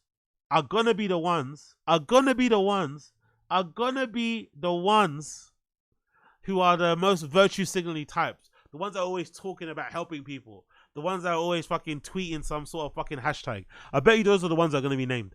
Those are the main ones that are gonna be named, I bet you. According to Busby, more than half of the alleged victims reported their assault to police at the hospital. Toxicology reports found that some of the alleged victims had horse tranquilizers in their systems, he said. Combs and his accusers, and his associates, will also be accused in these lawsuits, threatening victims to stay silent and doling out $10,000 in hush money payments. Most alleged victims are African American, nearly a third are white, and Busby said of the alleged 120 alleged victims, 25% are minors. 25% are minors at the time of the alleged assaults. Some of the alleged victims have been in contact with the FBI. Combs has also generally denied all accusations. All accusations against him, has previously been sued for sexual assault nearly a dozen times by women. Jesus Christ. Busby and Van Arsdale law firms called for potential victims to come forward after the arrest. Over 10 days, they received more than 3,000 responses, said Van Arsdale, with the team of lawyers narrowed that number down to more than 100 cases that they were able to corroborate and considered credible. On top of the violent sexual assaults and sexual abuse, lawyers said that they plan to accuse Combs of facilitating sex with controlled substances, false imprisonment, dissemination of video recordings, and sexual abuse of minors. Oh my God. Van Alsdale told the Washington Post that he struck by the similarities and the accusations. Many of the alleged victims were trying to break into the music industry when they received an invitation to an event hosted by Combs, he said. He said that the lawsuits will name a number of co-defendants, including members of Combs' family, recording labels, event venues, and other partygoers, while attorneys didn't share any details about the alleged associates. During the news conference, Van Alsdale told the Post that they include household names.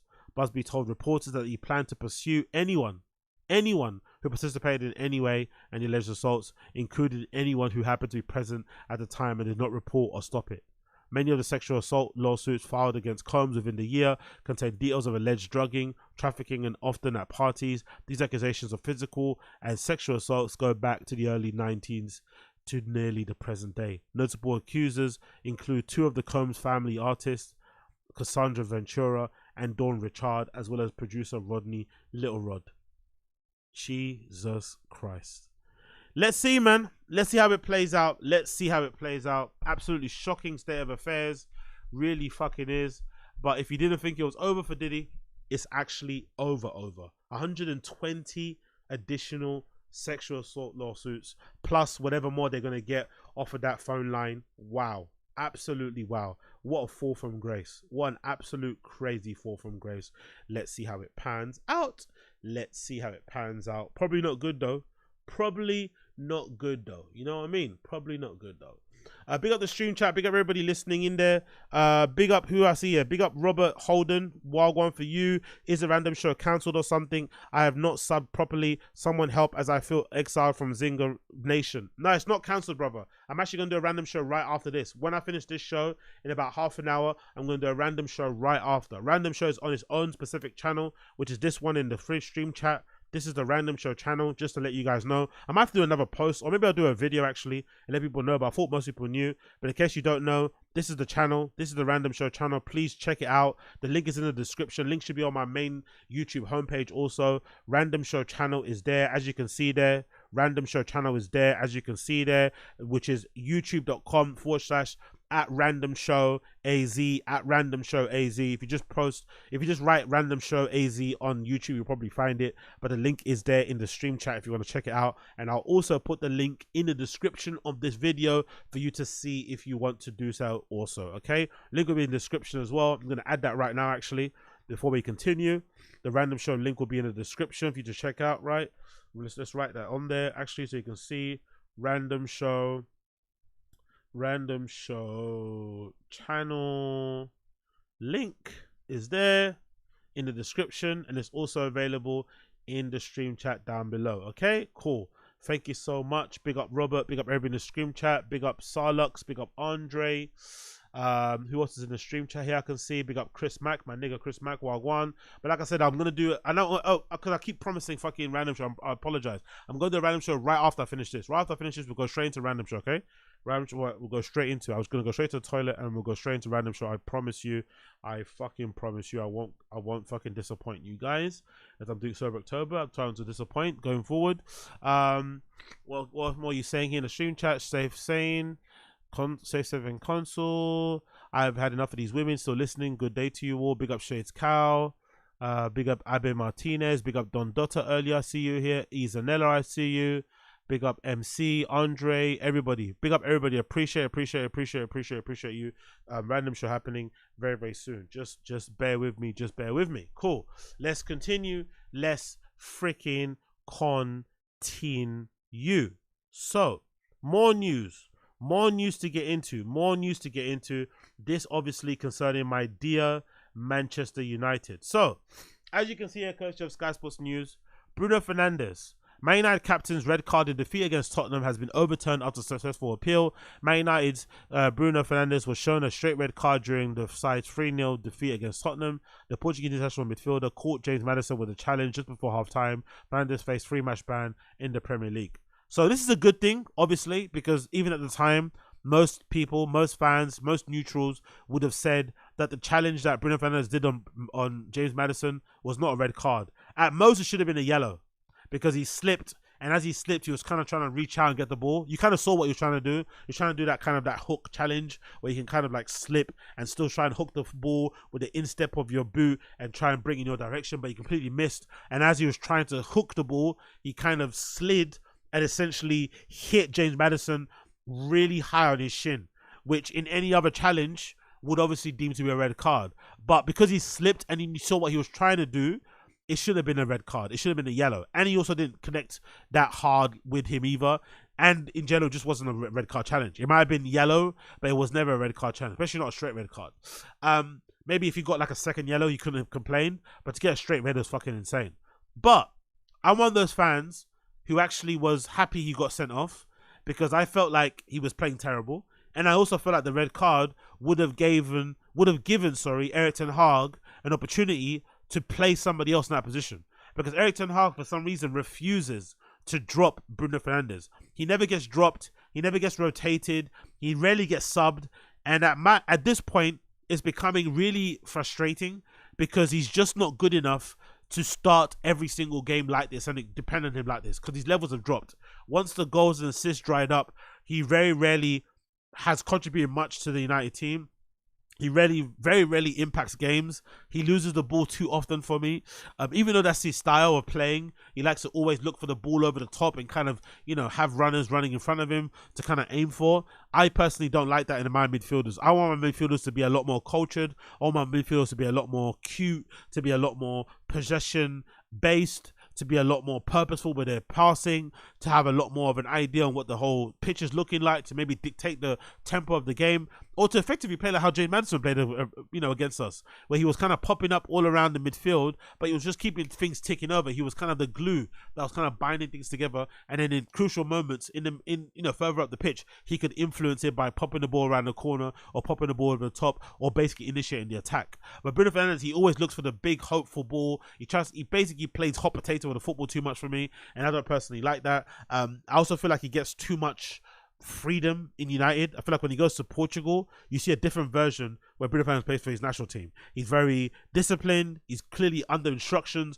not to do what he does at United, but for some reason at United, he's allowed to do whatever he wants. He runs all around the pitch. He presses defenders. He's fucking slide tackling there, doing this, wasting all of his energy. And then when he gets on the ball, he's looking for the big hit and hope over to Rashford or to Garnacho or Ahmed and stuff, and I fucking hate it. So I really did think this was a blessing in disguise, him getting a 3-match Premier League ban, because it would force Erik ten Hag, who to this point hates substituting Bruno Fernandes, to play somebody else. Play Eriksen. Play fucking, play Mason Mount. Whoever. Just play somebody else, because at this moment, I just don't understand this really reluctance to not rotate Bruno Fernandes. This is ridiculous. Like, no other top club does this. No other top club has a player who just plays solely based on their name reputation. It doesn't happen that way. You have to earn your right, earn your keep. And if you are playing the reputation, you have to be one of the high caliber, Ballon d'Or level players, like the Ronaldos and Messis. Those are players maybe you could justify playing based on their reputation alone. But even them, I think you're doing a disservice to the squad harmony and to them as players by just playing them based on their name. You players have to earn their keep. And at the moment, I feel like a lot of players in the team, or maybe two, we're carrying basically, in Rashford and Bruno, are solely playing on their name alone and aren't playing on the necessarily on the strength of their fucking play. So as much as this is a good thing, because obviously the red card was not a red card, I think it's a bad thing because we're going to just see Bruno Fernandes for the next 2 games now. We're not ever going to see a little change in the fucking makeup of our team. And but I also would wonder what happens to the referee, because this is not even like one of those like contentious decisions. This is such an easy decision. Like, I understand why the referee got it wrong in the moment, because in the moment when it happens, it does look like a red, because he's lunging in and he kind of touches the middle of like James Maddison's shin, which is basically a dangerous tackle, and it's reckless. But when you look at it back on the replay, you can see Bruno Fernandes clearly slips. At one point, he's trying to like get in front of Maddison, try and hook the ball around from him. Then he slips and he tries to improvise and hook the ball away from him, but instead he hits his fucking shin. It's clearly a slip. It's clearly a mistake. It's clearly not intentional. So if you saw it on the VAR system, you would have clearly been able to reverse your decision. But for some reason, again, like referees in this country, or just in general, maybe the Premier League especially, they get it wrong on the pitch. But then there's this weird code that referees have now where they don't want to show each other up. So even though he got it wrong on the pitch, his boys in the VAR room don't want to show him up, so they don't recommend he goes to the VAR. They say, nah, it's fine. You got it right. There's no error there. And they keep it going. So no, there was an error. We understand why he got, like, I always thought VAR would be a system where you could help referees make the right decisions. But instead, I think the referees see VAR as a way to kind of show up how bad they are as refs. And they don't want to be shown up. So they'd much rather get a call wrong, have their other VAR refs stand by them and say, yeah, it was wrong, so what? We're going to stand by him. And then keep it going that way. But it's like, no, that's not the reason why we got VARs, to make sure that we limit mistakes, because some mistakes can have a untoward influence on the game. Don't get me wrong. Bruno Fernandes being sent off against Tottenham Hotspur wasn't the reason why we lost. We would have lost anyway. If Bruno Fernandes stayed on the pitch, I still think Spurs would have scored in the second half quite soon after the restart. We would have never won that match. But it did influence the game. And red cards have influenced many a games. Not giving certain challenges, not giving certain goals. So VAR was meant to stop that sort of thing, because you don't want, easy enough decisions that could be checked over on video not be checked just because you want to stand by a referee. So in this instance, where the referee got it wrong and the VAR staff got it wrong, do they all get demoted? Do they all get a week's pay docked or something? What happens? There's no real recourse. Like, there's no real deterrent for this sort of thing. They do it all the time. It's a bizarre way to do things that really doesn't make any sense. But regardless, he's back. Cool, he's back. Cool, he's back. Moving on from that one, we also got news courtesy of MUFC MB regarding Erik ten Hag's comments prior to our game against Porto. Here's what he's saying. So this is him talking to the press. It's like a process as always. You play a game, you analyze it, you draw conclusions, you continue from there. process, bro. Like, United need to get to a point where we just figure out that modern day football isn't what we want it to be. We have to exist in the world as it is, not as we want it to be. And this idea that we're gonna find another manager like Sir Alex Ferguson, who's going to give us long lasting success and be at the club for like decades and decades, it's not going to happen. Most clubs don't have that luxury. Most clubs have to go through managers to figure out who the best manager is. And there's no process. The process is you try and get the results and the performances right now. If you don't, someone else comes in. There is no long-term process. Another one. It's by watching the video of the match that you see where the problems are. You find the solutions to these problems. How many times have I watched it? Only once.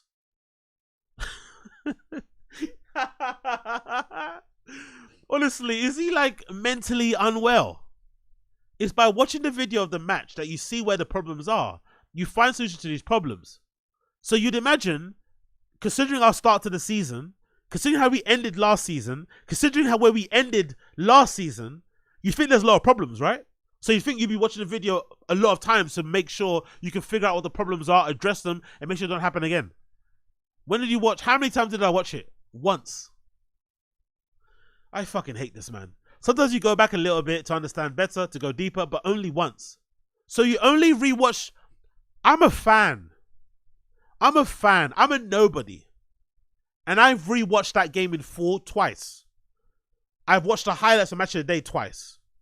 I've seen clips online on social media 12 times. And I'm a fan. I'm nobody. So you're telling me the coach who had us losing 3-0 at home to Tottenham easily, to a team that wasn't even playing that well, to a team that had Yves Bissouma and fucking, what's his name? Sarr on the bench. A team that played one low midfielder in midfield in Bentancur, who beat us 3-0 easily. You only watched that game back once, and I've watched it back 4 times. Okay. My opinion on the match v Spurs and the bad performance. We have problems and I have to solve them and give them solutions to the team. Let me put this on no window. Oh my God, this guy is like, honestly, he drives my nutted. His communications, like his press conferences and when he speaks to the media, it is gaslighting, isn't it? I always feel like he's gaslighting the fans. Like he's doing this to us on purpose. He's trying to convince us that what we're seeing isn't what we're seeing. It's perfectly okay. It's that fucking meme of like, everything's perfectly fine and the whole house is on fire. That's essentially what he's doing to us. Erik ten Hag. My opinion on the match v Spurs, a bad performance. We have problems and I have to solve them and give solutions to the team. What problems? The most important thing is to always keep the faith.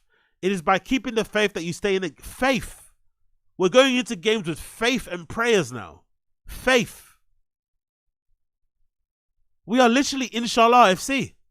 We are literally Inshallah FC. I thought that was a myth. I thought that was a meme. I thought that was a troll. But we are Inshallah FC.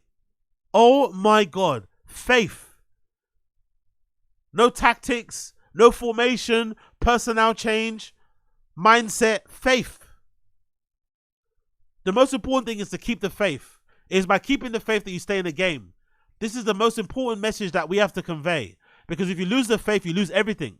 We have to stick to the plan. The plan of faith. The plan of prayer. Yo, this guy is out of his mind. He's out of his fucking mind. We are together. When the players have a bad performance, I have not done my job because they have not played as I expected. We are together and we have to fight together. Even the way he says this seems like he's putting the blame only on the players, which is really strange.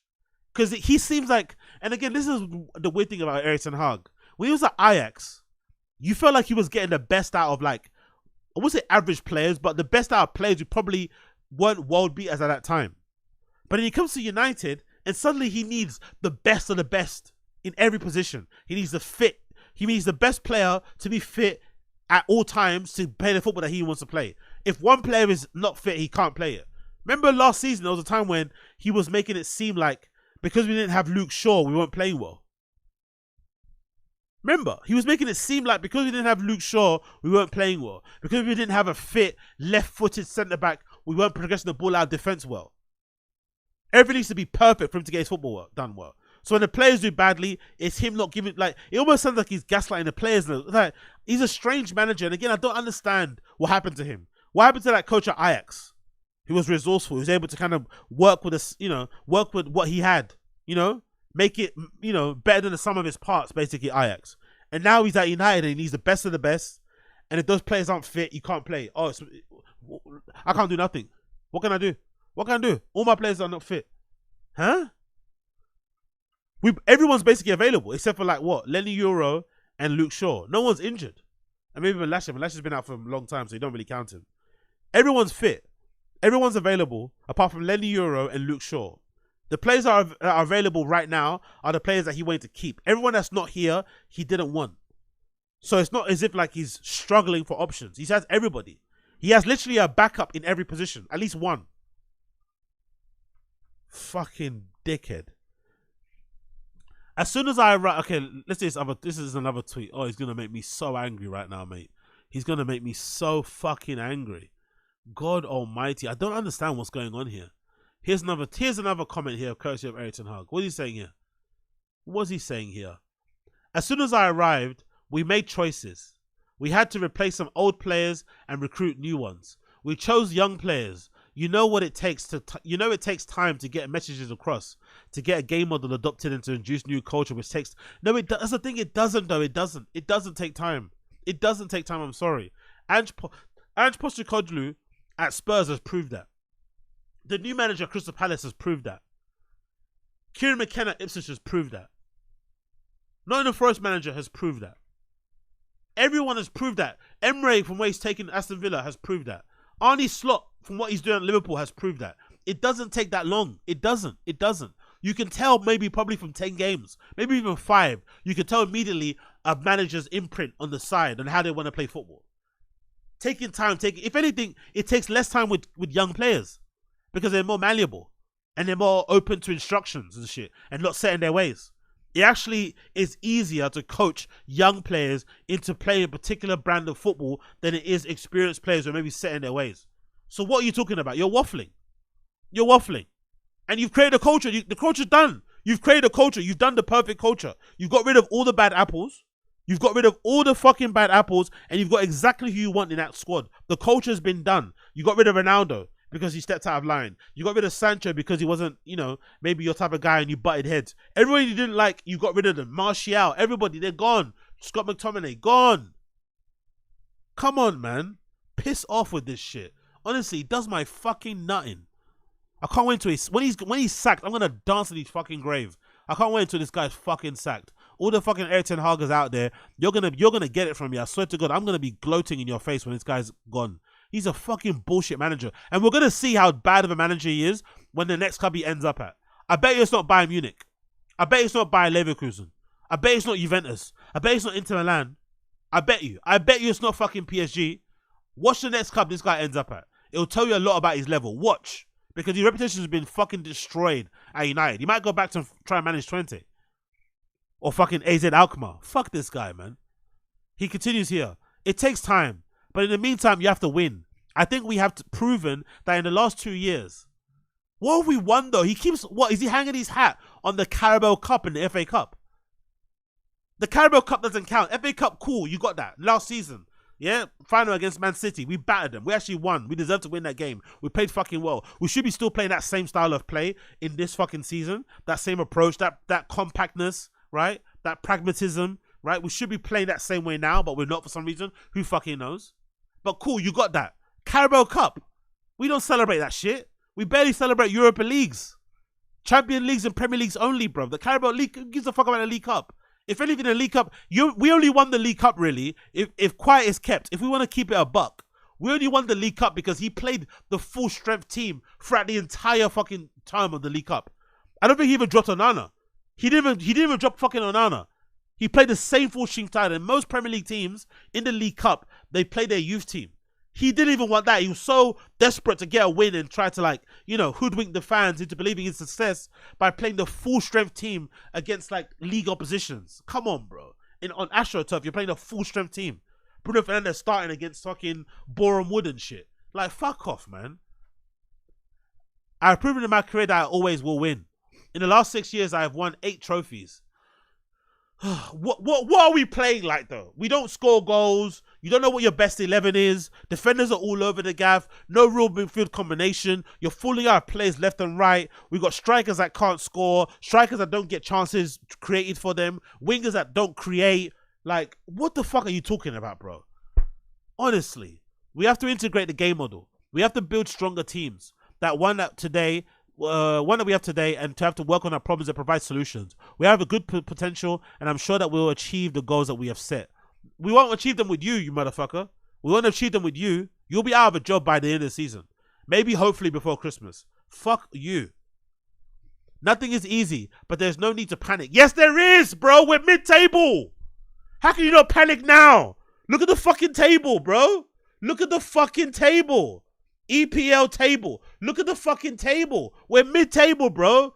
This is time to panic. We are mid-table. The league is already kind of like jostling into where it should be. All the teams are where the teams are where they should be at the moment already. They're already jostling for position. Most likely at the end of the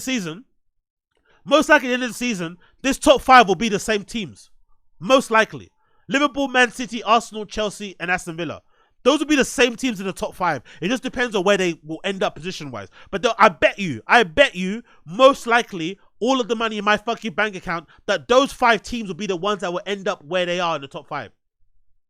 So we're already out of the top 4, top 5 race. We're already out of it. So now where are we? Look at us. 13th in the Premier League, bro. 13th. Are you dumb? It's not time to panic. It's not time to panic right now. Not panic now. When should we panic then? At Christmas. We're 13th.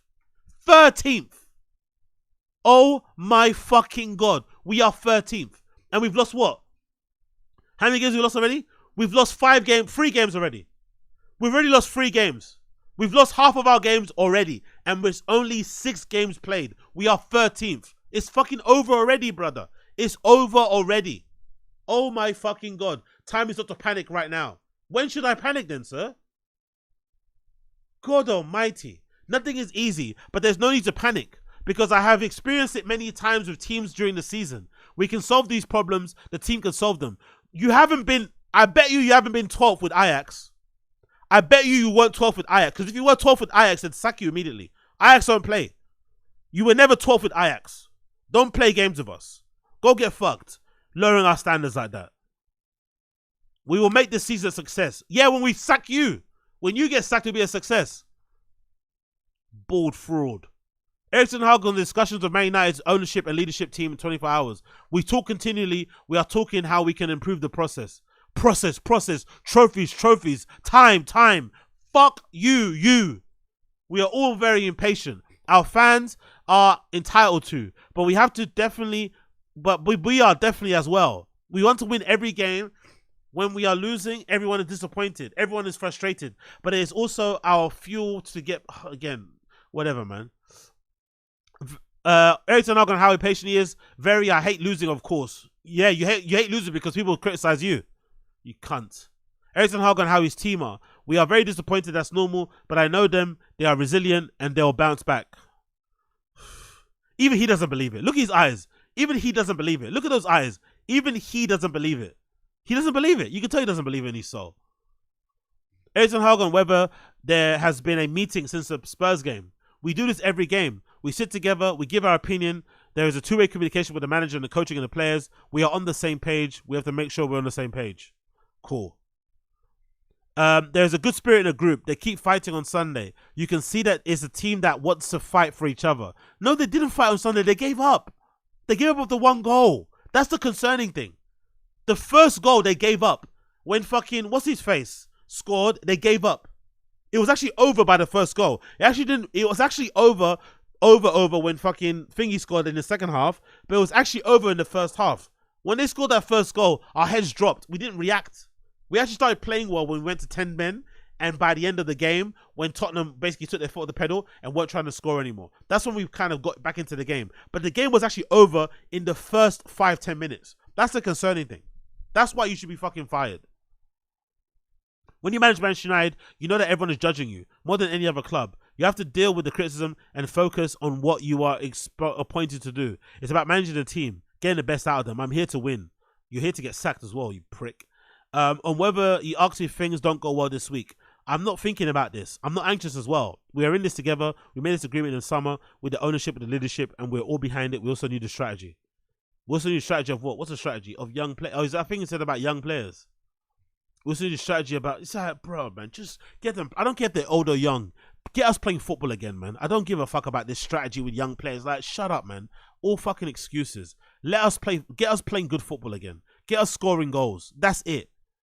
That's what we want to see. This hiding behind trophies while we play bullshit football, while we are fucking horrendous to watch, while we're not playing well at all, while all our good players are looking terrible, while all our good signings are looking average. Like, why is it? All that good vibes and feelings from the signings signed in the summer has completely evaporated. No good vibes whatsoever. Everyone's feeling gloom. Everyone's feeling down. Everyone's questioning Zersky, questioning Ugarte, questioning Delit, questioning everybody except for Mazwari. Come on, bro. That's down to you. I'm not thinking about this. I'm not anxious as well. You should be anxious because you might be out of a job. Maybe he's not anxious because technically if he gets fired, he's going to get 17.5 payout before the end of the season if he gets fired. So obviously he's not going to be anxious. But fuck you, bro. We are all in this together. We made this agreement in the summer with the ownership and leadership, and we're all behind it. We all need a strategy. Young players in transition period, and this process can happen. How long have we been in transition? We've been in transition since we got the job. Like, oh my god, this never fucking ends. They also know that there's always been trophies at the end of the day. My last season, 6 seasons. That's what we're aiming for. Even if he wins another trophy this season, FA Cup or the Europa fucking Conference League, and we finish 13th, you definitely should get fired. Fired twice, even.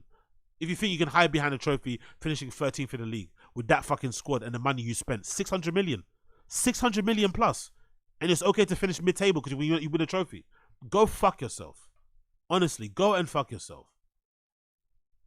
And I think that's it, because I don't want to get more angry. I need to move on now. Oh yeah, I fucking hate this guy. Honestly, I fucking hate him. I really can't wait for him to leave. One member of the Erik Ten Hag Inner Circle described United's defending for Tottenham's goal as pathetic, with concerns repeat the same mistakes in the next 2 games will end the Dutchman's being sacked.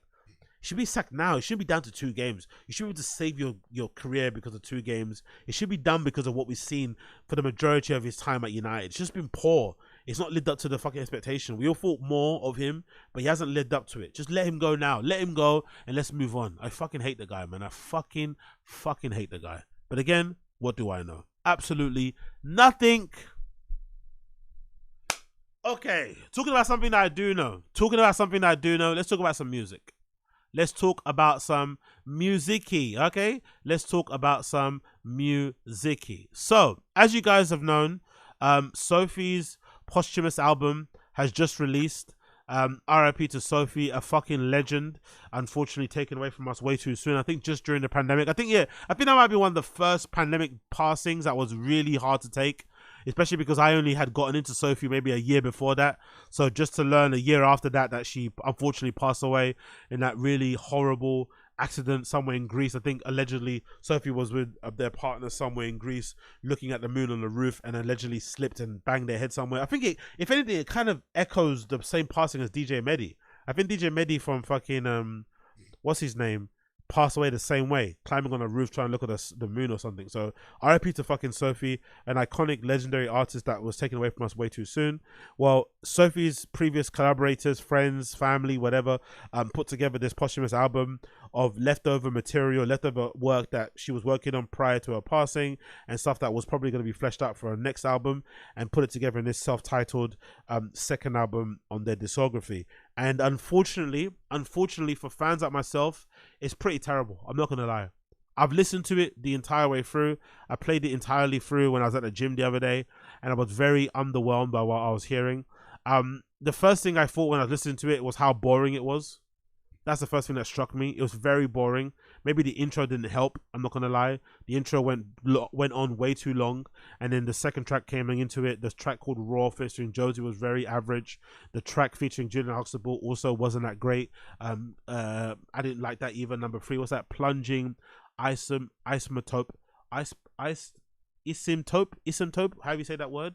I didn't like that at all in the slightest. So first 3 tracks were terrible. And if you know anything about the previous album that Sophie put out, Oil something, I forgot the name of it, the full title, but you remember the first 2 tracks after that, if I'm not mistaken, I think the second track of that album was Pony Boy. So it starts off hard, then it gets straight into like the sound of the pony, like it fucking beats you over the head and basically makes you feel something. So one thing you never get from Sophie's work is boring. You know, you can think you don't like it, you can think it's not for you, but you're definitely not going to come away from listening to a Sophie set, a Sophie live performance, a Sophie album, an EP, a single, thinking it's boring. And this is really boring. So for the first 3 tracks, I wasn't feeling them at all in the slightest. The track featuring Nina Kravitz might be one of the worst things I've heard in a fucking long time. I was surprised to see Nina Kravitz featured on there. I didn't even know Sophie and Nina Kravitz were friends or collaborators like that. But the track featuring Nina Kravitz was terrible. If anything, Nina Kravitz's lyrics, like, there's a bar in that fucking track where it legitimately, again, it's like I don't want to say it's like it almost feels like a Chat GPT-esque sort of bar. I forgot what she's saying in what particular track. Yeah, so it's like track number 4. I'm actually going to get up on my phone here. There's one particular line I was like, what the fuck does that fucking mean? Just saying bare random words and hoping it fucking makes sense. Here it is, yeah. All series of questions in a single movement. Like, what? Excuse me? Huh? All series of questions in a single movement. It's a rule of transformation that allows you to move. What? It's the kind of stuff that you overhear in an art gallery while while there's a performance going on, in front of you, that you're meant to try and pretend like is meaningful and deep and has some sort of, weight behind it, but it's just 2 people rolling around in chalk on the floor and maybe trying to say that that's a representation of our economy or something. I don't know, but it felt very fucking Goldsmith graduation uni project shit. Like, what the fuck was that? That track with Nina Kravitz was fucking garbage. And then you're moving on. I'd say the best tracks probably will be the tracks 5, Reasons Why, featuring Kim Petras and BC Kingdom, Living My Truth, again BC Kingdom and Lives. And then my favorite track on there was Why Lies. That might be the favorite one. That's the one that got my attention when I was pushing weights in the gym. That's the one that made me kind of check my phone, because usually when I'm listening to albums in the gym, I actually just play them all the way through and not touch my phone. Even if I like the track, I want to play them all the way through once and then kind of replay the tracks I like when at the end. And the one that made me kind of glance over at the screen to see what I was playing was Why Lies, number 7. That's a banger. That's a track that I'll play during the set. But that's the only track in the album. And again, think of Oil. Think of how many great tracks were on that fucking album, that magnus opus of fucking Sophie. There was many many Why Lies level tracks and higher, and then for only have one good track on the album is pretty shocking. Another track that I did like actually was Elegance, track number 9 featuring Popstar. Berlin Nightmare was really good with Evita Manji. That was really fucking good. That's actually a banger too, to be fair. Why Lies and Elegance and Berlin Nightmare, and the rest of it not really too fond of. If I was being charitable and I was trying to be positive, I'd say the second half of the album is way better. So let's say from track, where's Why Lies? Why Lies is 7. Let's say from track 16 to 7, it gets better, but it's still not good enough for a Sophie discography. If anything, what it does kind of remind you is that Sophie, most likely, if she was still alive now, would have put out way more bodies of work by now, and this would have just been one on the spec of the other bodies of work that's out there.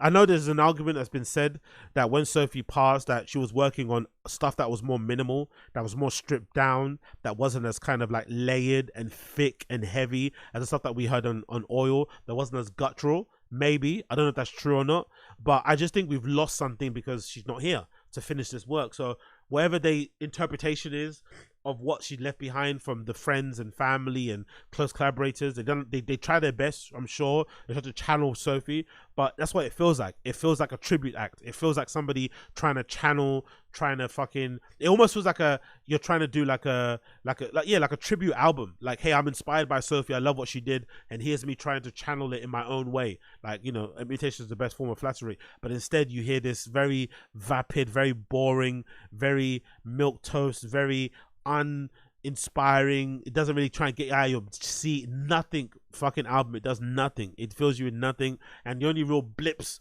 on the radar that get you fucking pumped are the tracks, like I said, Why Lies track number 7, Elegance track number 9, Berlin Nightmare number 10.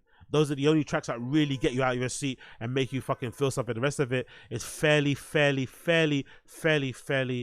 forgettable. The last track actually wasn't too bad. The Ender, I'm not gonna lie, the last two, Forever, My Forever and Love Me Off the Earth, not too shabby, but again, not good enough for what I feel like is a fucking supreme artist in what's her face in Sophie. She deserves far better than this, and it makes me think in general that what I feel like is true.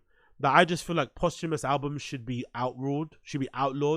I don't feel like artists, when they pass away, their art should be put out. I feel like whatever they put out, we should remember them based on what they did, based on the works of their hand, the things that they were able to put out while they're alive. Because that's the best thing about being an artist. The best thing about being an artist, especially even on my little level, is that the work that you put out is a way of you becoming essentially immortal. You never die because of the work you put out. It lives far beyond the time that you're around, so people can continually get influenced and inspired by the things that you put out there. And you never know what you may birth later on, you know, in years to come by. People are going to stumble on your work and think, oh my god, you'll do something so amazing, and that's going to influence their work, and they're going to become a big star. That's going to influence other people's work, and blah blah blah blah. So your legacy will kind of effectively always live on, because artists are always going to be inspired by your work, and that's going to inspire their work, and they're going to inspire other people, etc etc etc. And I just feel like when you do this sort of stuff, it kind of sullies it. If anything, it kind of spoils what they had, and it kind of, if anything, it probably makes what Sophie did while she was around more relevant and makes you love it way more. But I think this also kind of distracts and sullies the discography, because this isn't good enough. This really isn't good enough. This doesn't cut the mustard. It's too long. It's too boring. It's too shit. It's just not good at all in the slightest. And it's really disappointing, because I was hoping they would pull it out of the bag, but I wasn't that surprised that it didn't go well, because I remember soon after Sophie passed away, I remember people saying that there wasn't really that much left in like stuff that she was working on. I think she was, from what I understood, again I could be wrong, but from what I understood, Sophie was always working on things in the moment, so there wasn't a lot of like hard drives, laces full of hard drives of like stuff that was never put out and that she was working on that was kind of, you know, all done. No, it was like, no, she worked stuff in the moment. So a lot of stuff that was left over was just ideas, rough ideas, sketches, you know, whatever, frameworks to kind of work around. But that could have all changed on a holiday. Artists get inspired all the time by, you know, an interaction, a holiday, a this, a that. So that could have all changed completely based on that, and we didn't get it. So unfortunately, because she passed away. So I feel like this album hasn't necessarily done a good job in terms of continuing that legacy in the slightest. So I didn't really enjoy it. I don't know. I would give this probably a 2 out of 10. If I could give it a 2 out of 10, maybe even a 1. Fucking terrible. Really, really, really, really fucking terrible. Frustratingly fucking terrible, I'm not gonna lie. And yeah, man, sad that her legacy has been kind of tarnished with this album. It's fucking garbage. It really is. Sad to say. Only like 2 good records on it. If anything, at a stretch, I'll say 1. And yeah, really, really bad. Really, really bad. But R.I.P. Sophie. R.I.P. Sophie. Legends never die. Legends never die. Talking about good music that I really enjoyed. Woo! Let's talk about music that I did enjoy. Let's talk about music that I did blood clot enjoy. The Weeknd featuring Playboi Carti. Timeless. Yo, first of all, the artwork. The artwork for the single, where it features like the Weeknd in that mask. It's almost, what's that movie? Is it Kingdom of Heaven? Remember that movie Kingdom of Heaven where the emperor has like this mask and he suffers from like syphilis or something. He's got some sort of like disease that, you know, he's got boils over his face and shit and he can't take it off, but he's a very wise and stoic and whatever king, but obviously he's got this, you know, this ailment where he's not able to touch people and stuff because he's diseased and whatever maybe. That's what it kind of reminds me of. But Jesus Christ, man, we might have got one of the best verses from Carti we have gotten in many, many, many a year. And I wonder if it's on purpose. I wonder if Playboi Carti purposely does these verses, these features, where he's way more audible, he's way more understandable than he is on other records. Like, it's not an aggressive baby voice. He's very, you can kind of hear, you can pronounce words. He's not mumbling. He's very direct in what he's saying. It's very fucking catchy, right? Ever since I was legit, I knew I'd be lit. Like, oh, you don't understand the amount of times I've replayed. You do not understand the amount of times I've replayed this record on the way to the gym. If ever there was a track that would get you pumped to pump, if ever there was a track that would get you pumped to get on it, to hit the town, to feel fucking bossy, to be on your fucking shit, to really be feeling yourself, it's this track. I swear to God. Ever since I was legit, I knew I was the shit. Like, has there been a more perfect line to open up a record featuring fucking Playboi Carti? Like, absolutely flamethrower, honestly. The beginning of it is fucking disgusting. Actually, who produced this? I'm actually curious about who produced it. I never actually checked who produced it because people are saying it's Timbaland, it's the Neptunes. Oh, it's the Neptunes. Really, it's the Neptunes. So it's Pharrell Williams. This might be one of the, again, Pharrell's productions lately have been a little bit underwhelming. This might be one of the best productions I've heard from Pharrell in a long time also. Pharrell and somebody called OG Volta and 2 other people, I'm assuming. Wow, it's actually a Pharrell production. I didn't actually know that. But yeah, the video is fucking amazing. Big up to Playboi Carti also for his updating style. I find that's fucking crazy. 1 minute he's head to toe in Rick and shit, and now all of a sudden he's doing this like Dipset, you know, I don't know, Dipset sort of style of dressing, early 2000s, with the baggy jerseys, fabulous style, with the retro jerseys, wearing them backwards, pro club t-shirts, big jeans, big leather jackets, Pele, and again, specifically Pele. He's not doing Avrex, because I would, if it was me, I'd do Avrex if I was trying to go for that style, because it reminds me of the time when I used to go to church and a lot of the older guys who were kind of like, you know, the trappers and shit and the fucking scammer guys would be wearing Avrexes back. That church I went to was fucking crazy. The guys that will come into church, all the dealers and the trappers and shit and the scammers, and they'll be coming to church on super bikes with Avrexes on and shit and like crazy nice trainers and shit and just flexing in big body cars. So that's what that reminds me of, that sort of era. But you know, Playboi Carti is going for his own lane where he's kind of specifically going for the Pele jackets, which to me represents more of a Dipset, Cameron, Max B, Jim Jones, Joel Santana type of aesthetic, as opposed to the other stuff that's maybe a little bit more European or maybe just a little different of a style in general. I'm also liking the double bandana under the hat. I'm not mad at that at all. The red and black bandana under the hat. The fucking flap thing attached to this new era is also pretty hard. It reminds me a little bit of this additional flap design on the side of the hat where you got the print on it as well. It kind of reminds me of something that Hood by Air would have done in the past. Not too sure if it's a Hood by Air design, but I think it's just a custom thing he does in-house. But it would remind me of some sort of Hood by Air shit. But I am fucking loving it. Because this is this probably might be the only, if you're not buying fakes, this might be the most approachable Playboi Carti. This might be the most affordable Playboi Carti aesthetic of recent years. Maybe apart from the Supreme era. This era might be the most affordable because you could easily find an oversized varsity jacket, baseball jacket on eBay, vintage, whatever, you could easily find Pro Club t-shirts, because I specifically buy Pro Club t-shirts. I forgot that guy on fucking Fifth Dimension Forum. Big up that dude on Fifth Dimension Forum. Skinny, weird, autistic, white dude that lives in Japan. I think he might be Australian, who used to always wear double taps and like really big Pro Club t-shirts. When I see Pro Club, I think of that guy. If you know what I'm talking about on forums, you know what I'm talking about. He's obsessed with fucking Tet and double taps. He wears like early era Tet, all the army surplus shit. He loves to pinroll his trousers and wear, you know, retro runners and Air Maxes and shit. And he'd always wear Pro Club t-shirts. He swear by Pro Club. And because I think Pro Club t-shirts, although they're baggy, they're long. So I think that's why people like wearing them. They're not as like wide as like, if you get a t-shirt that's like 5XL, usually there's just the shoulders are super, super long. But I think Pro Club t-shirts, yes, the shoulders are long, but they also elongate the body. So you get this really nice fit. So it almost feels a little bit like how a Rick Owens tee feels like, where it's almost like a dress. So that's what people wear. So I think this might be the most approachable of Playboi Carti style in recent years. Because the rest of the stuff, you know, you need some bucks, but you could probably buy this outfit, Tim's included, for like, I don't know, £200. It's not that difficult. You know, you could find this outfit done. And also like the black Timbs as well, not the brown ones that everyone's wearing. That's a nice look. But yeah, it's a fucking good video. And he's even got Carti to do the video. But I think because he's a high level artist and shit, and maybe because Carti wants to be in the charts and shit, so he gives him a good verse, audible verse. He stars in the video. And yeah, it's a sick video, sick tune. I loved everything about it. I've been playing it every single day since it fucking dropped.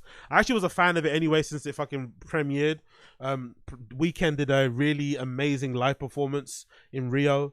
That was fucking incredible. I think if anything, I think that might have been like a fan service thing.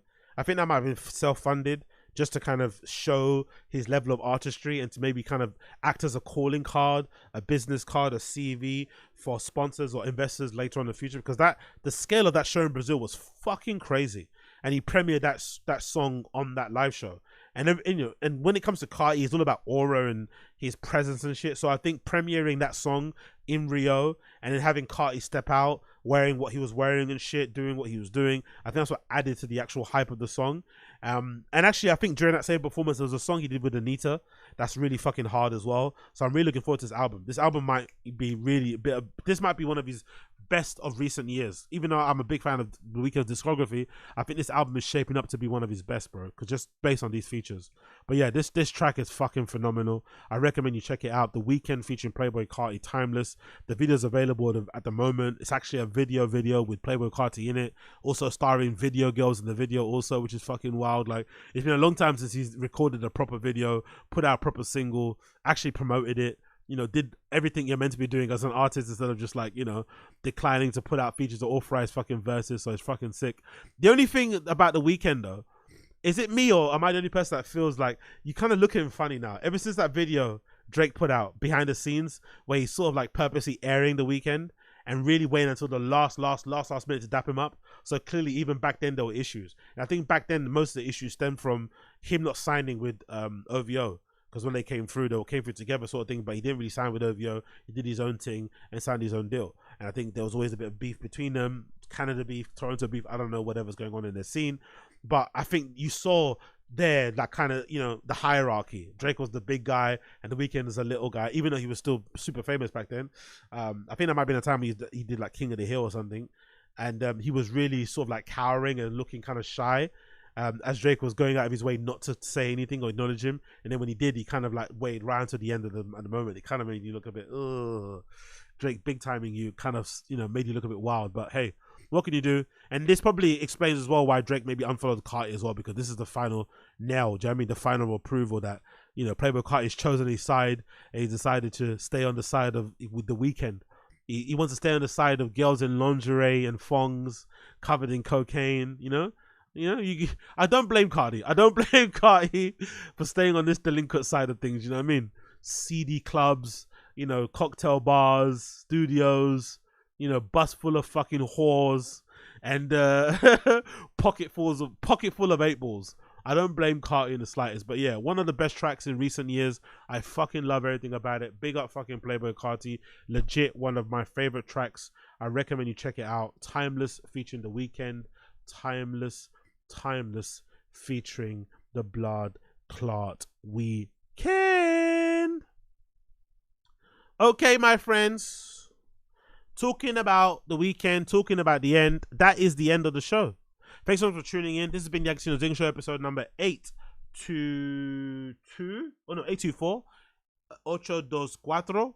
Thank you for tuning in. If it's your first time checking out the show via YouTube, make sure you like the stream down below. If you listen to this via the podcast channel, please make sure that you leave me a 5-star review on all your podcast channel apps and shit. Please do that. For those of you listening via the audio side of the podcast, actually, my tune of the day will be Timeless. Fuck it, let's play that. My tune of the day will be The Weeknd and Playboi Carti, Timeless. My tune of the day. Make sure you listen to that underneath my voice right now. You'll be loving it. If you listen to the audio part of the podcast, if you're watching via the video, you won't hear it because I don't want to get copyright struck. And links to contact me are available in the description. Links to the story will also be available in the description for the audio listeners and all that things in between.